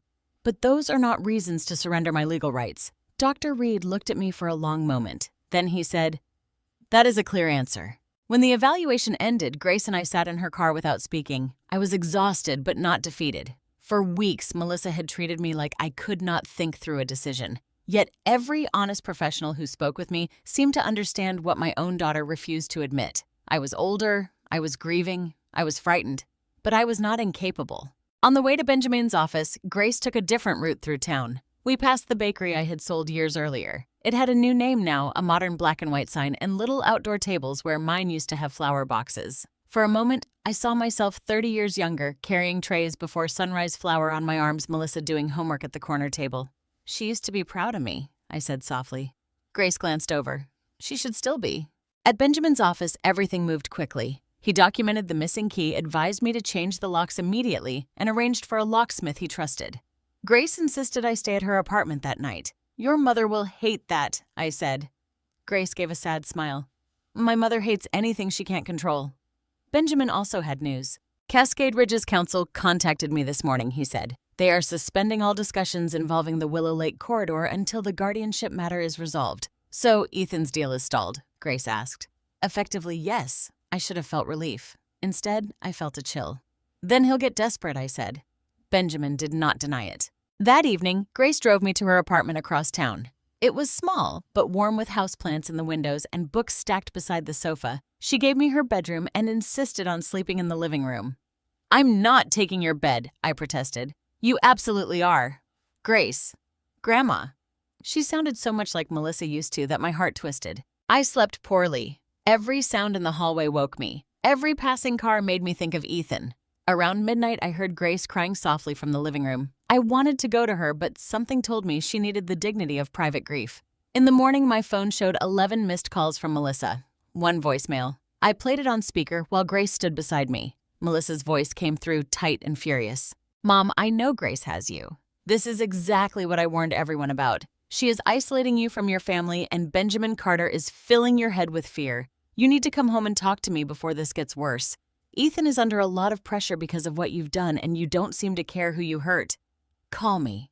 Grace's face went white. "She's blaming you," I said. "She always does when she can't blame herself." I saved the voicemail and sent it to Benjamin. Later that morning, the locksmith changed every exterior lock on my house. Grace and I met him there with Benjamin's assistant present as a witness. I stood on the porch holding my new key while the old locks were removed one by one. It should have felt like reclaiming something. Instead, it felt like burying something. The old key Melissa had stolen, the spare key she had somehow taken the years when doors between us had opened without suspicion, all gone. When the locksmith handed me the new keys, I closed my fingers around them and felt their sharp metal edges press into my palm. Grace watched me. "You okay?" I looked at the door. "I'm getting there." Inside, nothing seemed disturbed, but I no longer trusted the appearance of peace. We checked every room. Benjamin's assistant took photos. I collected a few more clothes, my medication, and Richard's framed photograph from the mantel. Grace noticed. "You're taking Grandpa?" "Yes," I said. "He's coming with me until this house feels like mine again." Before leaving, I stood in the kitchen one last time. The sunlight fell across the table where I had written my first notebook entry. I thought of Melissa sitting there as a child frosting cookies. I thought of her standing in the living room with power of attorney papers. I thought of the back door unlocked in the morning. A mother can grieve someone who is still alive. I had learned that now. That afternoon, Benjamin called. "Dr. Reed's preliminary opinion is favorable," he said. "He found you capable of understanding your affairs and making decisions." I sank into Grace's sofa, closing my eyes. "Thank God." "There's more," Benjamin added. "Grace, if she remains willing, may need to provide a written declaration before the first hearing." Grace was standing nearby. She nodded before I repeated it. She says, "Yes, I told him." After the call, she sat beside me. "Grandma," she said, "I need to tell the truth, even if Mom never forgives me." I took her hand. "Your job is not to earn forgiveness from someone who is hurting people." Her tears came then. I pulled her close, and for a while we just sat there, two women from the same family holding each other against the damage one woman in between us had caused. That night before sleeping, I placed the new house key on Grace's bedside table beside Richard's photograph. For months, keys had been used to frighten me, limit me, control me.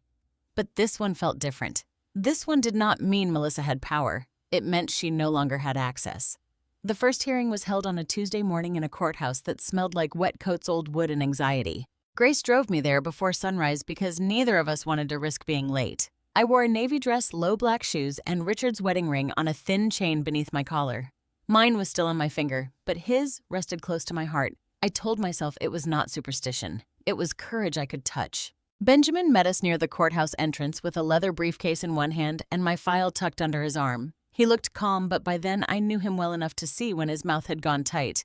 "Remember," he said softly as we passed through security, "answer only what is asked. Stay steady. Do not argue with Melissa no matter what she says." Grace touched my elbow. "She's going to cry." "I know," I whispered, "and Ethan is going to act like the reasonable one." "I know that too." Benjamin nodded. "Then you're already prepared." But I was not prepared. Nothing prepares a mother to sit in a courtroom while her only child tells a judge she should no longer be trusted with her own life. The courtroom was smaller than I expected. Not like television, not grand or dramatic, but plain and practical. Rows of wooden benches, a flag in the corner, a judge's bench raised just high enough to remind everyone whose voice mattered most. The fluorescent lights made every face look tired. Melissa and Ethan were already there. Melissa wore a soft gray suit and pearl earrings I had given her for her 30th birthday. Her hair was pinned neatly back. She looked pale, fragile, and heartbroken. To anyone who did not know better, she looked like a daughter carrying the terrible responsibility of saving her mother. Ethan sat beside her in a dark suit, polished and still. He turned when we entered, and his eyes moved immediately to Benjamin's briefcase. Not to me. To the evidence. Carol sat behind them with David and Linda. Carol's face crumpled when she saw me. David looked away. Linda gave me a small, uncertain nod. None of them came over. Grace stayed beside me. Melissa noticed that. Her mouth tightened. Benjamin led us to our table. "Breathe," he murmured. I tried. When the judge entered, everyone stood. Her name was Judge Elaine Mercer. She looked to be in her early 60s with sharp eyes and silver-threaded dark hair cut at her jaw. She did not smile, but she did not look unkind. That helped me more than I expected. We sat. The case was called. Melissa's attorney, a woman named Patricia Lang, rose first. She spoke in a polished voice about concern, safety, family responsibility, and difficult decisions. She said Melissa Brooks had filed the petition reluctantly after repeated incidents showed that I was no longer able to safely manage my affairs. Repeated incidents. That phrase sounded so official. She mentioned missed appointments, unpaid bills, unsafe kitchen behavior, emotional volatility, refusal to accept help, and increasing suspicion toward family members. Then she looked toward me with practiced sadness. "Mrs. Thompson appears to be under the influence of outside parties who may not fully understand her needs." Grace stiffened beside me. Benjamin placed one finger lightly on the table, a silent reminder. "Stay steady." Judge Mercer listened without expression. Then Melissa was called to speak. My daughter stood and walked to the front with a tissue already in her hand. She did not look at me. "Your Honor," she began, her voice trembling. "This is the hardest thing I've ever had to do." I stared at my hands. "I love my mother." Melissa continued. "She has always been a strong woman, but since my father died, she has changed. At first, we thought it was grief. Then we started noticing things." She listed them again. The appointment, the burner, the mail, the bills, the agitation. Each accusation landed like a pebble dropped into deep water, small by itself, but endless when repeated. She turned slightly toward the judge. "I took her keys only after I became afraid she might hurt herself or someone else." My throat tightened. Only after I became afraid. Not after I refused to sign. Not after Ethan's closing deadline. Not after their private discussions with Cascade Ridge. Fear dressed as love. Melissa wiped her eyes. My mother thinks we want something from her. That's part of the problem. She has become suspicious of everyone trying to help. Judge Mercer asked, "What authority are you requesting today?" Melissa's attorney answered, "Temporary guardianship and conservatorship pending full evaluation. Your Honor, at minimum limited authority to manage medical appointments, transportation mail, and financial obligations." Mail. Financial obligations. The same doors she had already tried to force open. Then Ethan spoke. He did not cry. He was too controlled for that. He stood with both hands folded in front of him and spoke like a man presenting facts at a business meeting. "Your Honor, Sharon is a proud woman. That's part of what makes this difficult. But pride can become dangerous when someone refuses to acknowledge decline. Melissa has been under enormous stress trying to keep her mother safe while being accused of bad motives." Judge Mercer looked at him. "Are you seeking any authority yourself?" "No, Your Honor," Ethan said smoothly. "This is about Melissa and her mother. A neat answer. A dishonest answer." Benjamin wrote something on his legal pad. When our turn came, he stood slowly. "Your Honor," he said, "my client is not an incapacitated woman. She is a widow under pressure. There is a significant difference." For the first time that morning, I felt the air shift. Benjamin continued, "Mrs. Thompson has been evaluated by her longtime physician and an independent specialist. Both found her capable of understanding and managing her affairs. We also have evidence suggesting that the petitioner and her husband have a financial motive for seeking control over Mrs. Thompson's property rights." Melissa's head snapped up. Her attorney objected immediately, saying property details were irrelevant to immediate safety concerns. Benjamin remained calm. "Motive is relevant when the requested authority includes financial control, mail control, and property-related decision-making." Judge Mercer looked at him carefully. "What evidence are you referring to?" "Emails from Mr. Brooks to Cascade Ridge Development Group, along with a recorded family meeting in which pressure was applied for Mrs. Thompson to sign power of attorney documents." Melissa whispered something to her attorney. Ethan stared straight ahead, jaw tight. Judge Mercer did not allow the recording to be played in full that morning. It was only an initial hearing, she said, and she wanted both sides to submit evidence properly. But she did allow Benjamin to summarize the nature of it and submit it for review. Then came the photographs Melissa had attached, the scorched towel, the late bill, the unopened mail. Benjamin asked me quietly if I was ready to speak. I nodded, though my stomach felt hollow. When I stood, the courtroom seemed to tilt for a second. I held the edge of the table until the room steadied. Judge Mercer looked at me. "Mrs. Thompson, do you understand why you are here today?" "Yes." "Your Honor," I said, "my daughter is asking the court to give her control over parts of my life because she says I can't manage them." "And what is your position?" "My position is that I am capable. I may be older and I may be grieving, but I am not confused about my life, my home, my finances, or my rights." The judge watched me closely. "Did your daughter take your keys?" "Yes." "Why do you believe she did so?"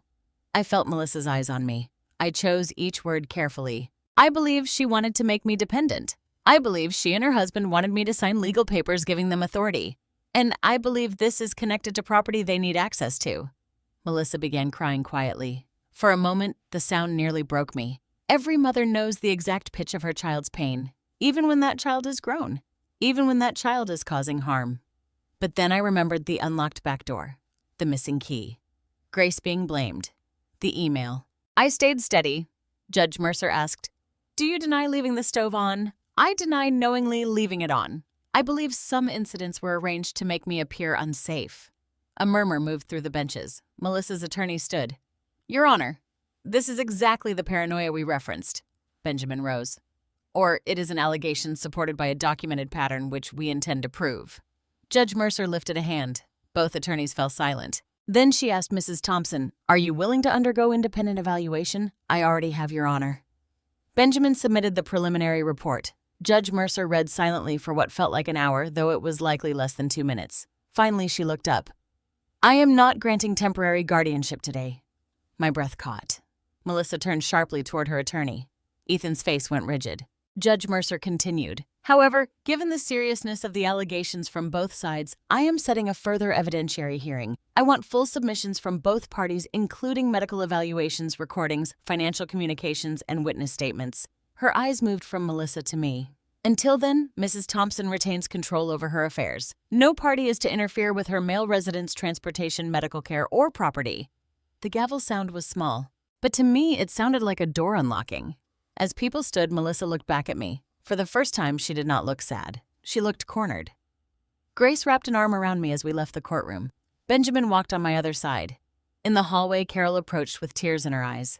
"Sharon," she whispered, "I didn't know about the developer." I looked at her. "You didn't ask." She flinched. Maybe that was cruel. Maybe it was simply true. At the far end of the hall, Melissa and Ethan were arguing in low voices. I could not hear every word, but I heard one phrase from Ethan clearly. "You said she'd fold." Melissa saw me watching. Her face changed again. Not sorrow. Not shame. Fear. And that frightened me more than her anger ever had. Because desperate people do not stop when they lose the first round. They change tactics. The evidentiary hearing happened 3 weeks later, and by then I had learned something painful about waiting silence can be louder than confrontation. Melissa did not call me during those 3 weeks. Not once. No apology, no explanation, no soft voicemail pretending concern. Ethan did not come by. Carol sent one message saying she was thinking of me, but I did not answer. Grace checked on me every day, sometimes twice, and Benjamin kept preparing. My days became a strange mixture of ordinary life and legal preparation. I watered my plants, I made soup, I folded laundry.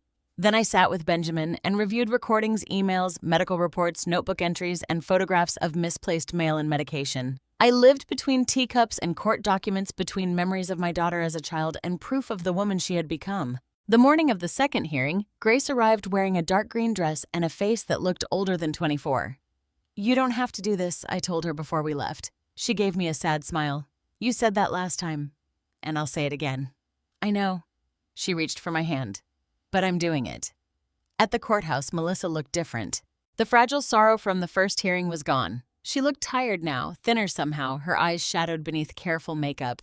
Ethan sat beside her, but there was distance between them. Their shoulders did not touch. They did not whisper. They looked like people sharing a bench, not a plan.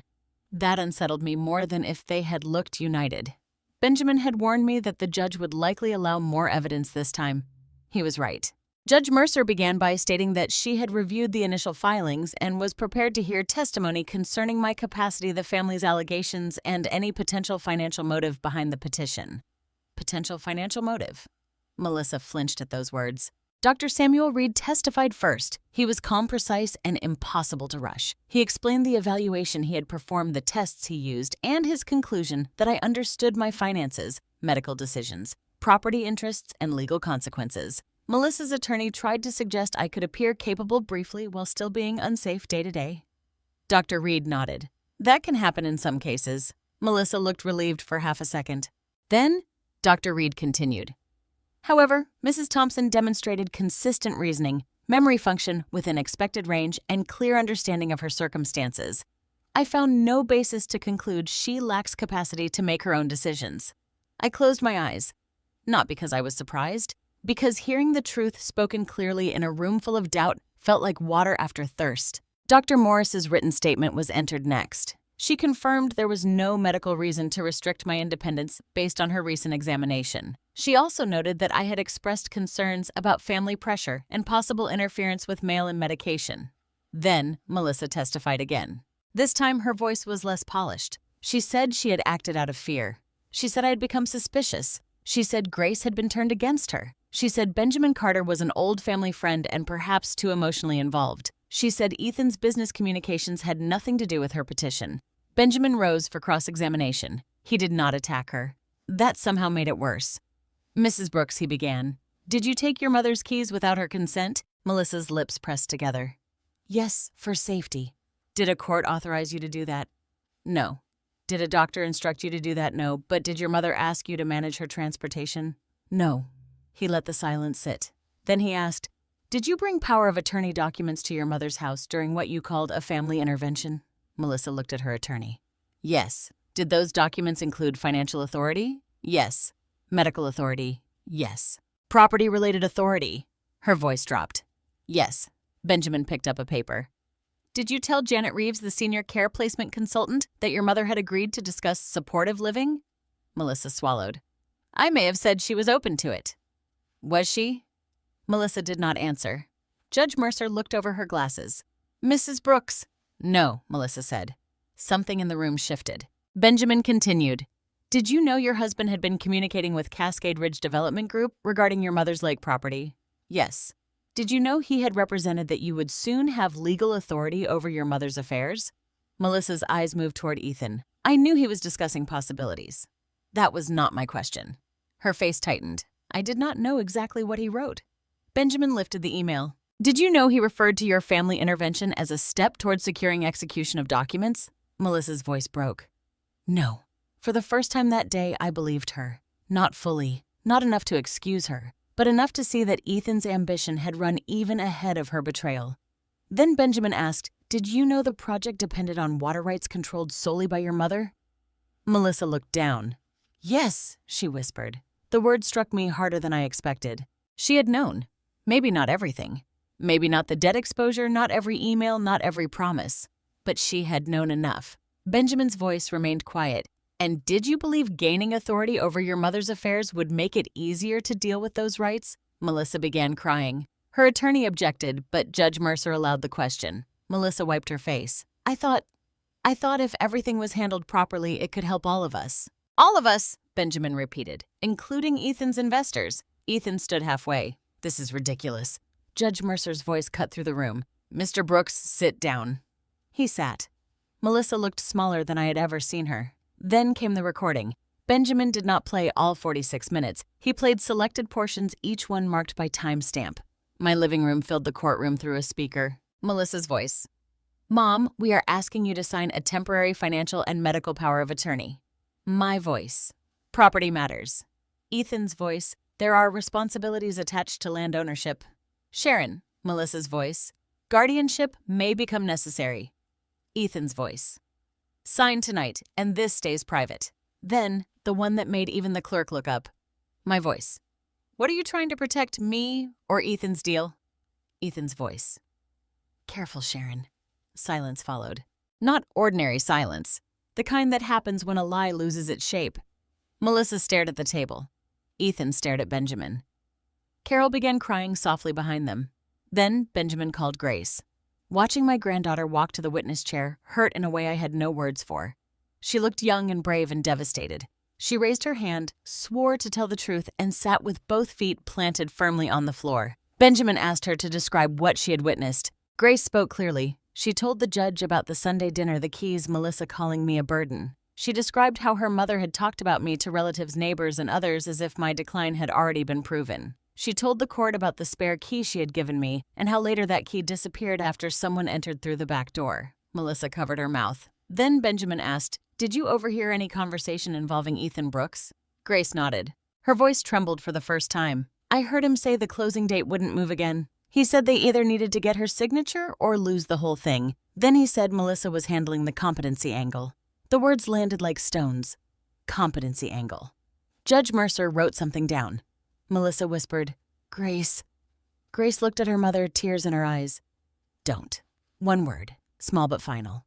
Melissa's attorney tried to question Grace about whether she was emotionally attached to me, whether she resented Ethan, whether she misunderstood business language. Grace answered carefully. Yes, I love my grandmother. No love does not make me lie. Yes, I understood what I heard. No, I do not benefit financially from opposing my mother. Then the attorney asked, Isn't it true that your grandmother has influenced you against your own mother? Grace took a breath. No, she said. My mother's actions did that.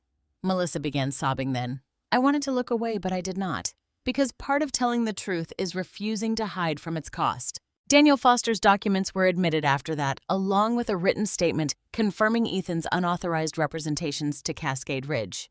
Benjamin did not reveal every detail of the water rights yet, but enough was clear Ethan had a business interest in my signature, and Melissa's petition would have given her access to the very authority he needed. When it was my turn to speak again, Judge Mercer asked only one question. Mrs. Thompson, what do you want this court to understand? I stood slowly. My knees hurt. My hands trembled. But my mind was clear. I want the court to understand that needing help with heavy groceries is not the same as needing someone to own your choices, I said. I want the court to understand that an older woman can be sad, frightened, and hurt without being incompetent. And I want my daughter to understand that I would have helped her if she had come to me with honesty. but I will not be frightened into signing away my life." Melissa looked at me then. For once, she had no performance left. Judge Mercer took a recess before ruling on temporary matters. We waited in the hallway. No one spoke to anyone. Ethan paced near the vending machines. Melissa sat alone on a bench, her hands clasped tightly in her lap. Grace stood beside me, and I felt her shaking, even though her face stayed brave. When court resumed, Judge Mercer's decision was clear.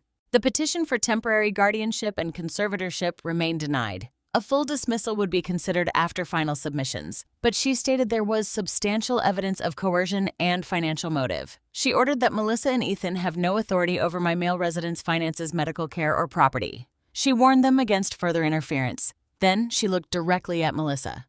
"Concern for an aging parent does not permit coercion." Melissa lowered her head. The gavel fell.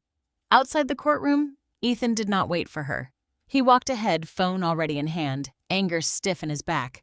Melissa stood near the doorway looking lost. For a moment I thought she might come to me. She did take one step. Then Grace moved closer to my side. Melissa stopped. Her eyes met mine, full of something I could not name.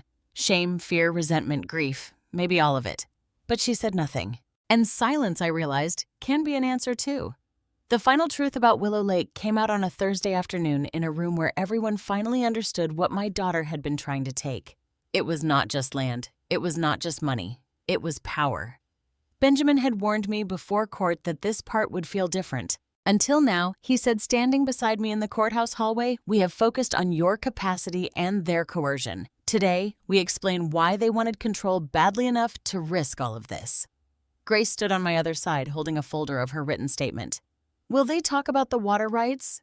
"Yes," Benjamin said. "Not every private detail, but enough for the court to understand motive." I looked down the hallway. Melissa sat alone on a bench near the courtroom doors. Ethan was not beside her. That surprised me. He stood several feet away, speaking sharply into his phone, his back turned to everyone. Whatever unity they had once performed was gone now. Melissa looked smaller without him beside her, but I reminded myself that looking wounded was not the same as being innocent. When the doors opened, we went inside. Judge Mercer began by reviewing the case history. She noted the denied temporary guardianship, the evidence of pressure, the independent medical findings, and the concerns surrounding property-related motives. Then she allowed Benjamin to present the property records. He rose with the Willow Lake folder in his hands.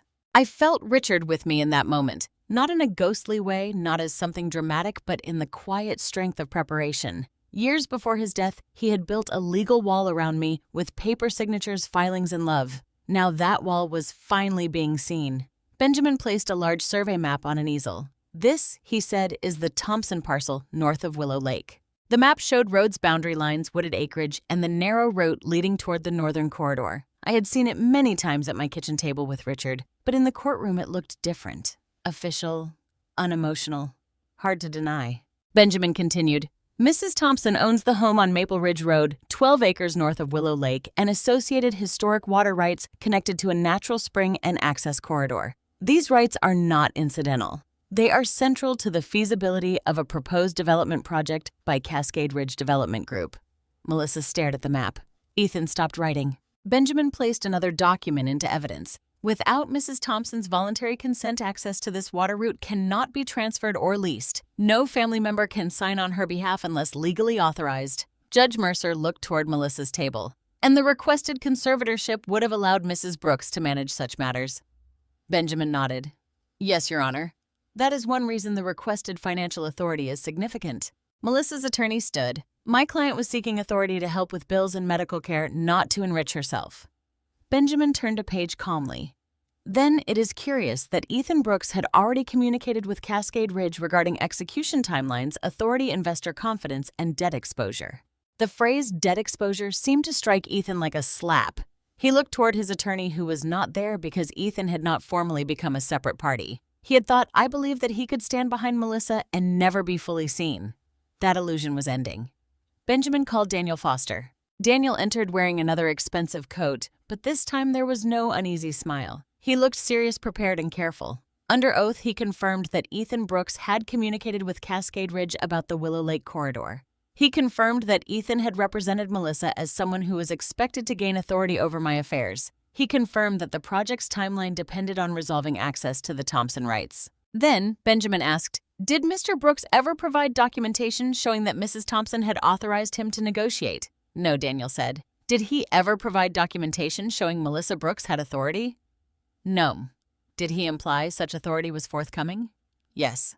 Melissa closed her eyes.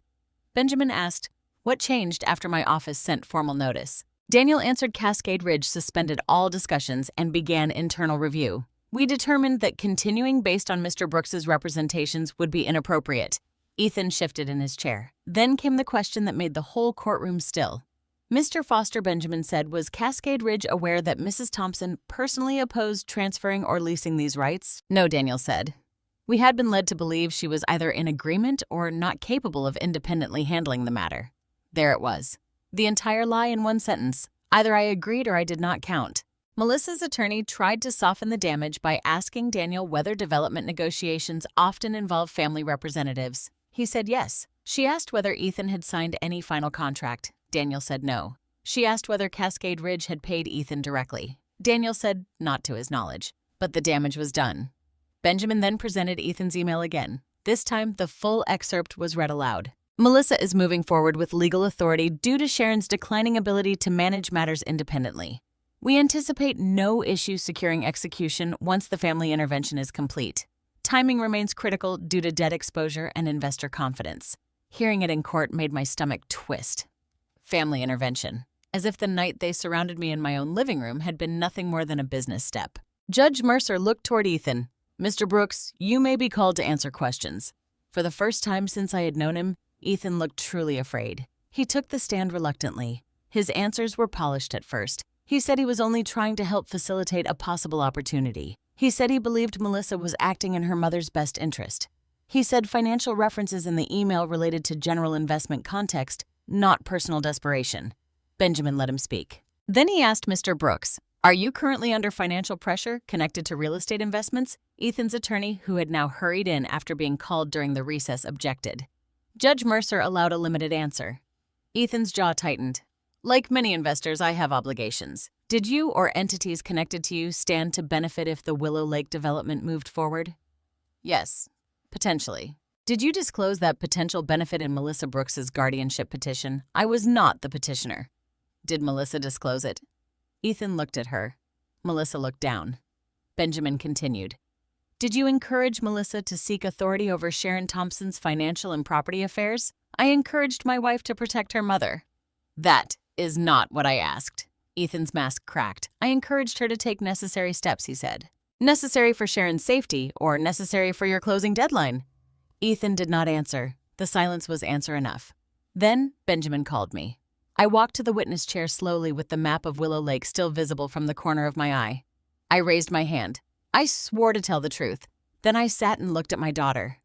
Not Ethan. Melissa. Because whatever he had done, she was the one who had called me a burden. She was the one who had taken my keys. She was the one who had asked a court to reduce me to a problem she could manage. Benjamin asked me to explain in my own words what the Willow Lake rights meant. I told the story of Richard's grandfather, the old spring, the family cabin, the maps spread across the kitchen table.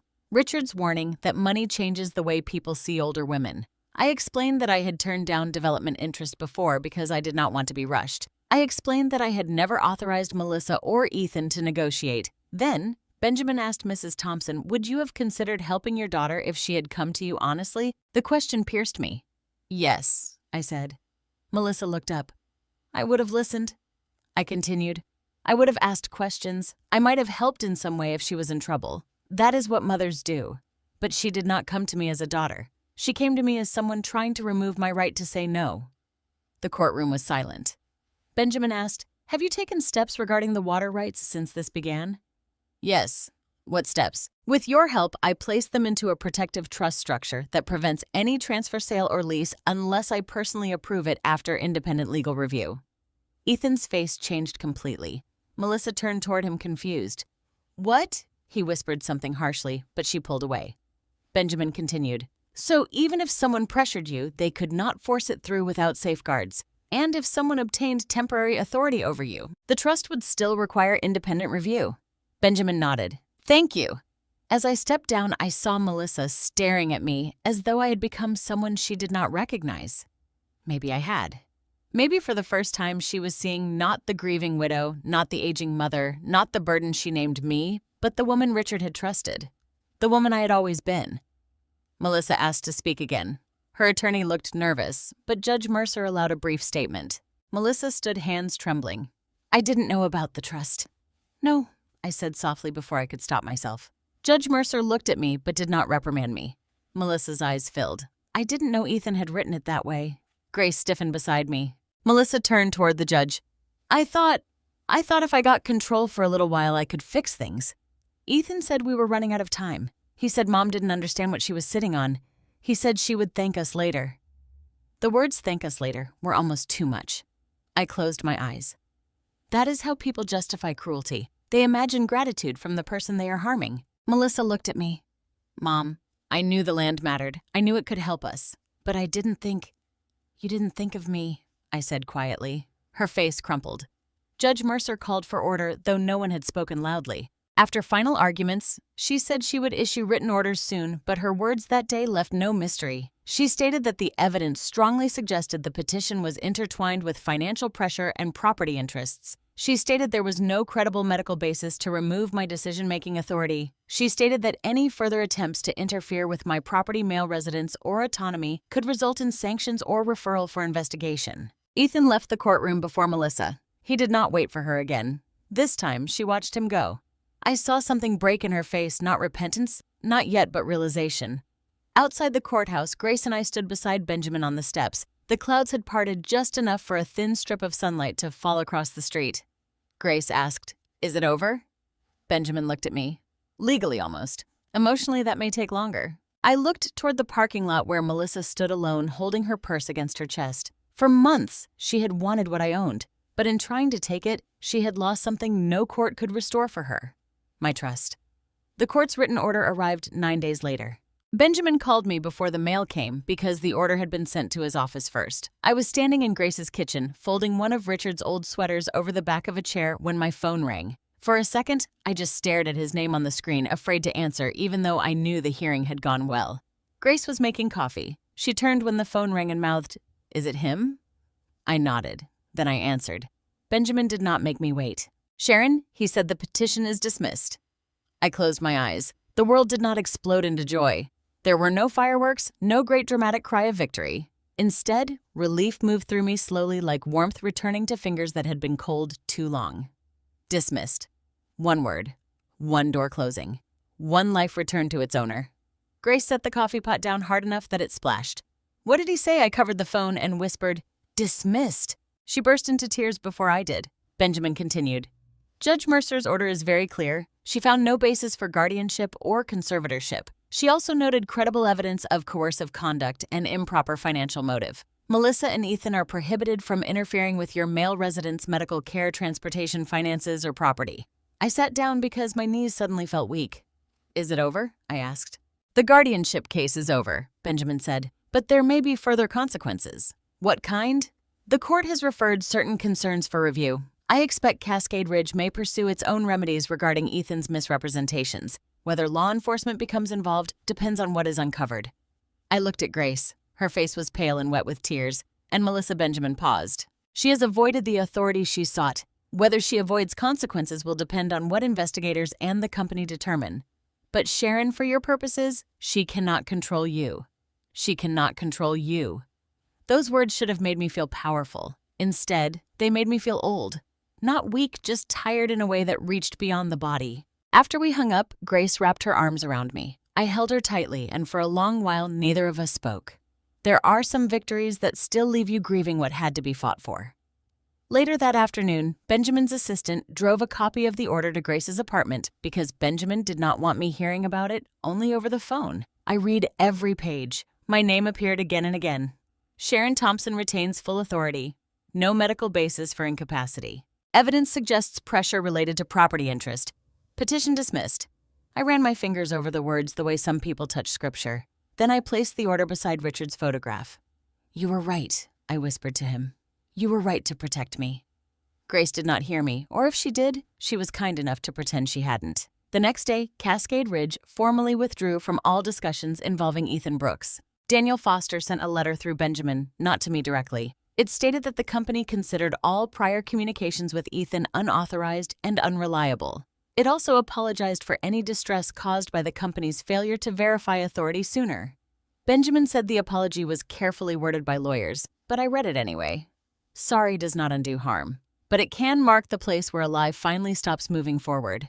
Ethan's collapse came quickly after that. At first, I heard pieces through Grace, who heard them from relatives and reluctantly from Melissa. Ethan had borrowed against future commissions. He had promised investors that the Willow Lake project was as good as secured. He had used language vague enough to sound confident and slippery enough to avoid admitting he had no authority. When Cascade Ridge walked away, so did the people who had believed him. Within a week, Ethan moved out of the house he shared with Melissa. He did not leave with an apology.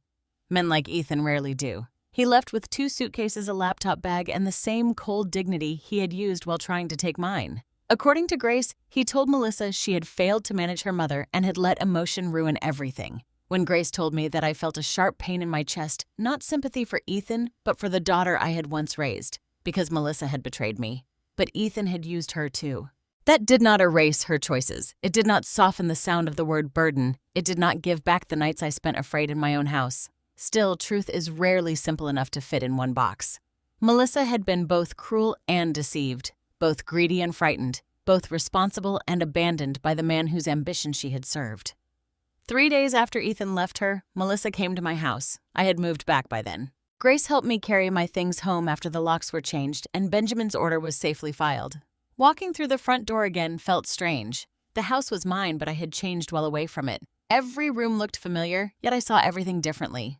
The hallway, the kitchen, the back door, the hook where my old spare key had disappeared. I placed the new key on that hook myself, not because I was careless, because I was no longer afraid of seeing it there. When Melissa arrived, I was in the garden cutting back dead rose stems. It was one of those clear Oregon afternoons when the air smells washed clean. I heard a car stop at the curb and looked up. She stood beside her vehicle for a full minute before walking toward me. No Ethan, no folder, no pearls, no performance. Just Melissa in jeans, a cream sweater, and a face stripped of makeup and certainty. I kept the pruning shears in my hand, not as a weapon. As a reminder that some things must be cut back before they can grow properly again. "Mom," she said. My body reacted before my heart did. I felt my shoulders tighten, my breath shorten. Love does not disappear just because trust has been broken. That is what makes betrayal so difficult. A stranger can hurt you and remain outside your heart. A child hurts you from inside it. "What do you need, Melissa?" I asked. She flinched at the formality. "I wanted to talk." "I'm listening." Her eyes filled, but this time she did not force the tears. They came slowly, awkwardly, as if she had forgotten how to cry without using it for effect. "Ethan left. I heard. He says everything is my fault." I looked at her carefully. "Is that why you came to ask me to blame him with you?" She shook her head. "No. I know I did things. Things." Such a small word for what had nearly happened. I set the pruning shears on the garden bench. "You took my keys," I said. Her face crumpled. "You told people I was slipping. You let Ethan talk to developers about my property. You brought papers into my living room and threatened guardianship. You accused Grace of manipulating me. You called me a burden." She covered her mouth. "I know," she whispered. "No," I said. "You remember." "That is not the same as knowing." The words were harder than I expected, but they were true. She sank onto the bench as if her legs could not hold her. "I was scared. Ethan said we were going to lose everything. He said you didn't understand what the land could do for the family. He said if we got temporary authority, we could fix the money and then explain later." "Explain later," I repeated. "I know how it sounds. Do you know how it felt?" She looked at me, then really looked. "I think I'm starting to. I wanted that to be enough." A mother's heart is always searching for a door back to love, even when the lock has been broken, even when the house has been robbed. Part of me wanted to sit beside her, pull her into my arms, and say we would find our way through. But another part of me, the part Melissa had awakened by trying to erase me, knew that comfort without accountability would only begin the pattern again. "Why are you here?" I asked. She wiped her face with both hands. "There are debts. Ethan put some things in both our names. I don't know what I'm going to do." And there it was. Not only apology, need. The old Sharon might have reached for a checkbook. The old Sharon might have told herself saving Melissa from consequences was what love required. The old Sharon might have confused rescue with forgiveness. But I was no longer that woman. "I'm sorry you're in trouble," I said. Hope flickered in her eyes. I made myself continue. "But I will not give you money." Her face went still. "Mom, no. I could lose the house. I know. I'm your daughter. I know that too. She stood, anger flashing through the grief. So that's it. You're just going to watch me drown. I felt the old wound open again. You pushed my head underwater. Melissa then asked why I was making waves. She stepped back as if I had struck her. My voice softened, but did not weaken. I can forgive you one day. I hope I do. But I will not finance your cruelty. I will not pay for Ethan's greed, and I will not let your emergency become my surrender. She cried then. Not pretty tears. Not courtroom tears. Broken ones. For a moment, we were just mother and daughter in a garden full of thorns. I don't know who I am anymore, she whispered. I believed her. That may be where you need to start, I said. She left without hugging me. I watched her drive away and my heart broke all over again. But this time it broke cleanly. Not with confusion, not with guilt, not with the old habit of making myself smaller so she could feel less ashamed. A few weeks later, with Benjamin's help, I made a decision about Willow Lake. I would not sell the water rights. I would not lease them to Cascade Ridge. And I would not let the property sit as a symbol of what my daughter had tried to take. Instead, I created the Richard and Sharon Thompson Senior Trust using part of my savings and future income from carefully managed conservation agreements. Its purpose was simple: to support older adults in our county facing family pressure, financial manipulation, isolation, or coercion. Benjamin loved the idea immediately. Grace cried when I told her. We planned workshops at the community center, free consultations with elder law volunteers, transportation support for seniors who had lost access to their own cars, a small emergency fund for lock changes, document protection, and safe temporary housing. The first time I saw the trust paperwork, I placed my hand over Richard's name and smiled. Melissa had wanted to use my age as a reason to take my power. Instead, I used my power to protect people my age. That was justice, not revenge. Justice. The first morning I woke up fully alone in my own house again, I did not get out of bed right away. For months, waking had meant checking for danger before I checked for daylight. I would listen for sounds downstairs. I would wonder whether the mail had disappeared, whether a burner had been touched, whether Melissa had called someone else to tell them I was slipping. Even after the locks were changed and the court order was issued, fear stayed in the corners like dust. But that morning was different. The house was quiet, not invaded quiet, peaceful quiet. Sunlight slipped through the curtains, pale and soft, touching the quilt across my knees. Richard's photograph sat on the dresser where I had placed it the night before. His smile looked the same as always, patient, amused, steady. I lay there looking at him and let myself understand the truth. I had survived my daughter's betrayal. Not untouched, not unchanged, but still here. Downstairs, I made coffee in my own kitchen. I opened my own mail with my own hands. I took my medicine from the bathroom cabinet where I had placed it myself. Then I went to the front hallway and lifted the new keyring from the hook. For a long time, I just held it. Keys are small things until someone uses them to teach you fear. Melissa had taken mine because she thought freedom was something she could remove from my hand. She thought if I could not drive, could not unlock my own door, could not move through the world without asking, then I would eventually sign whatever she placed in front of me. But now the keys rested in my palm again. House key, car key, mailbox key, new file cabinet key. Each one sharp, solid, and mine. I drove myself to church that Sunday. It was the first time I had driven alone since Melissa took the original set. My hands trembled a little when I started the car, but not from confusion. From memory. From all the mornings I had wondered whether I would ever feel normal doing such a simple thing again. The road to church curved past wet fields and pine trees, then through downtown where the old bakery stood on the corner. I slowed at the stoplight and looked at the windows. Someone had hung little paper flowers inside. Different owner, different name, different recipes perhaps. But for a moment I could almost smell cinnamon rolls and lemon bars. I could almost see Melissa as a little girl swinging her legs under the counter. That memory no longer destroyed me. It hurt, yes. But pain can become clean when you stop using it to excuse someone else.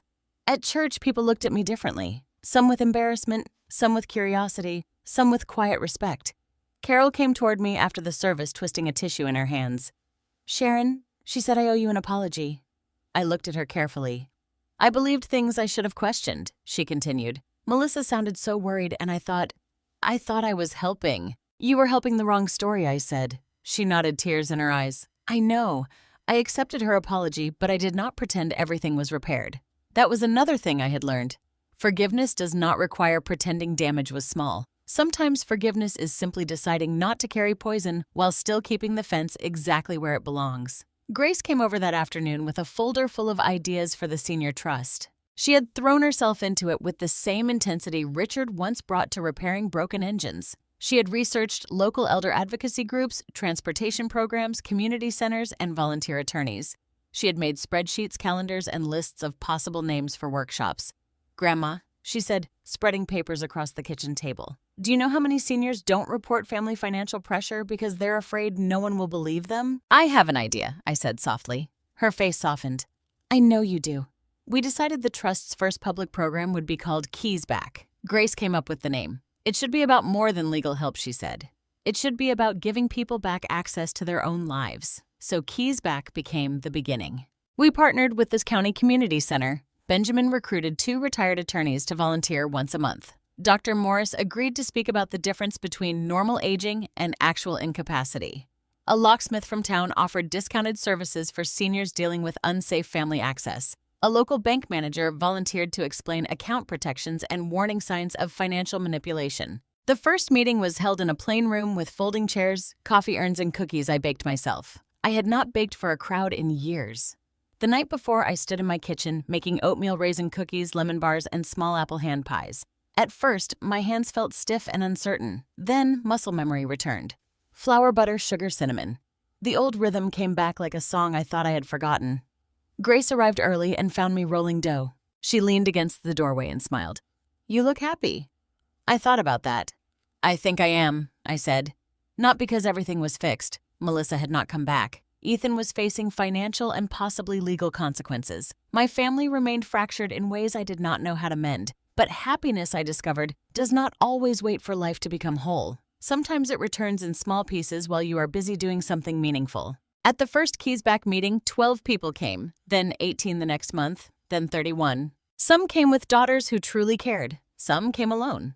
Some whispered questions after the meeting because they were too ashamed to speak in front of others. One woman named Ruth told me her son had taken her debit card to help with groceries and never returned it. A man named Harold said his nephew kept pushing him to sell his house because maintenance was too much at his age. Another woman sat in the back and cried through the whole talk without saying a word. Afterward, she came to me and held my hand. "My daughter says I'm ungrateful," she whispered. I looked into her tired eyes and said, "Wanting respect does not make you ungrateful." She began sobbing then, and I held her as if I were holding myself from months before. That was when I understood what Richard's protection had truly become. It was never only about keeping land. It was about turning pain into shelter. Weeks passed, then months. The trust grew slowly but steadily. Grace moved into an apartment closer to my house and came by 3 times a week. Sometimes we worked on trust business. Sometimes we ate soup and watched old movies. Sometimes we sat on the porch without talking, which is one of the finest forms of love when words have been overused by lies. Melissa sent letters. The first one arrived 6 weeks after the dismissal. I recognized her handwriting immediately and nearly threw it away. Instead, I placed it on the kitchen table and stared at it until evening. When I finally opened it, the letter was short. "Mom, I don't know how to fix what I did. I don't know if I deserve the chance to try. Ethan lied to me about some things, but I lied to myself about others. I wanted the money to save my life, and I told myself I was saving yours. I am sorry I called you a burden. You were never the burden." My fear was, Melissa. I read it 3 times. Then I put it in a drawer. I did not answer. Another letter came a month later. Then another. Each one sounded less defensive than the last. She began therapy, according to Grace, though Grace was careful not to push me toward reconciliation. That was one of the gifts my granddaughter gave me. She let my healing belong to me. One autumn afternoon, I drove to Willow Lake alone. The air smelled of pine and cold water. Leaves had turned gold along the road, and the old cabin stood weathered but steady among the trees. I walked slowly down to the shore, using a walking stick Richard had carved years before. The lake was calm, reflecting the gray-blue sky like glass. I stood there for a long time. This was the place Ethan had seen as leverage, the place Melissa had seen as rescue, the place developers had seen as opportunity. But to me, it was still where Richard taught Melissa to skip stones, where Grace once chased dragonflies, where I sat beside my husband in folding chairs, sharing coffee from a thermos while the world felt simple. I took the key ring from my coat pocket and closed my hand around it. I thought of the day Melissa took my keys. I thought of the night I recorded the family intervention. I thought of Grace on the witness stand. I thought of the judge saying concern does not permit coercion. Then I thought of Melissa's letter in my drawer. I did not know if I would answer soon. Maybe one day. Maybe not. I hoped healing would reach her too, but I no longer believed healing required me to open every door immediately. Forgiveness, I had learned, is not the same as access. Love is not the same as surrender. And being a mother does not mean handing your life to a child who has forgotten your humanity. A breeze moved across the lake, rippling the water. I looked upward and whispered, "I'm still here, Richard." The words did not echo. They settled. That evening, I returned home before dark. Grace was waiting on the porch with takeout containers and 2 cups of hot cider. "How was the lake?" she asked. "Quiet," I said. "Good quiet," I smiled. "Yes, good quiet." We ate at the kitchen table, the same table where Melissa had once staged her concern, the same table where I had written my first entry in the notebook, the same table now covered with brochures for keys back in Grace's messy notes. Life does not erase old rooms. It teaches them new meanings. Before bed, I hung my keys on the hook by the door. Then I turned off the lights and walked upstairs without checking twice. For the first time in a long time, I trusted the locks. More importantly, I trusted myself. If there is one lesson my story taught me, it is this: growing older should never mean becoming invisible. Needing help does not make a person helpless. Forgetting a date, moving a little slower, grieving a spouse, or asking for a ride does not give anyone the right to take away your voice, your dignity, or your choices. Sometimes the people who hurt us most do not arrive looking cruel. They arrive with worried faces, soft voices, and words like safety, responsibility, and family. But love that requires your silence is not love. Help that steals your freedom is not help. And concern that only appears when money or property is involved deserves to be questioned. I also learned that forgiveness needs boundaries. I may one day sit across from my daughter and hear her apology with an open heart, but I will not confuse forgiveness with handing her my keys again. Healing does not mean pretending the wound never happened. It means choosing not to let the wound decide the rest of your life. To every older woman listening tonight, especially those who have been made to feel like a burden, you are not a burden. Your memories matter. Your signature matters. Your home, your body, your money, your choices, and your voice still belong to you. And to every daughter, son, grandchild, or caregiver listening, real love protects dignity. It does not replace it. If this story touched your heart, I would love to hear from you. Have you ever been made to feel small by someone you loved? Have you ever had to set a boundary that broke your heart but saved your peace? Please share your thoughts in the comments. And tell me where you're watching from and what time it is there. I truly love knowing how far these stories travel. If you believe stories like this can help someone feel less alone, please like this video and subscribe for more emotional family stories about betrayal, courage, justice, and healing.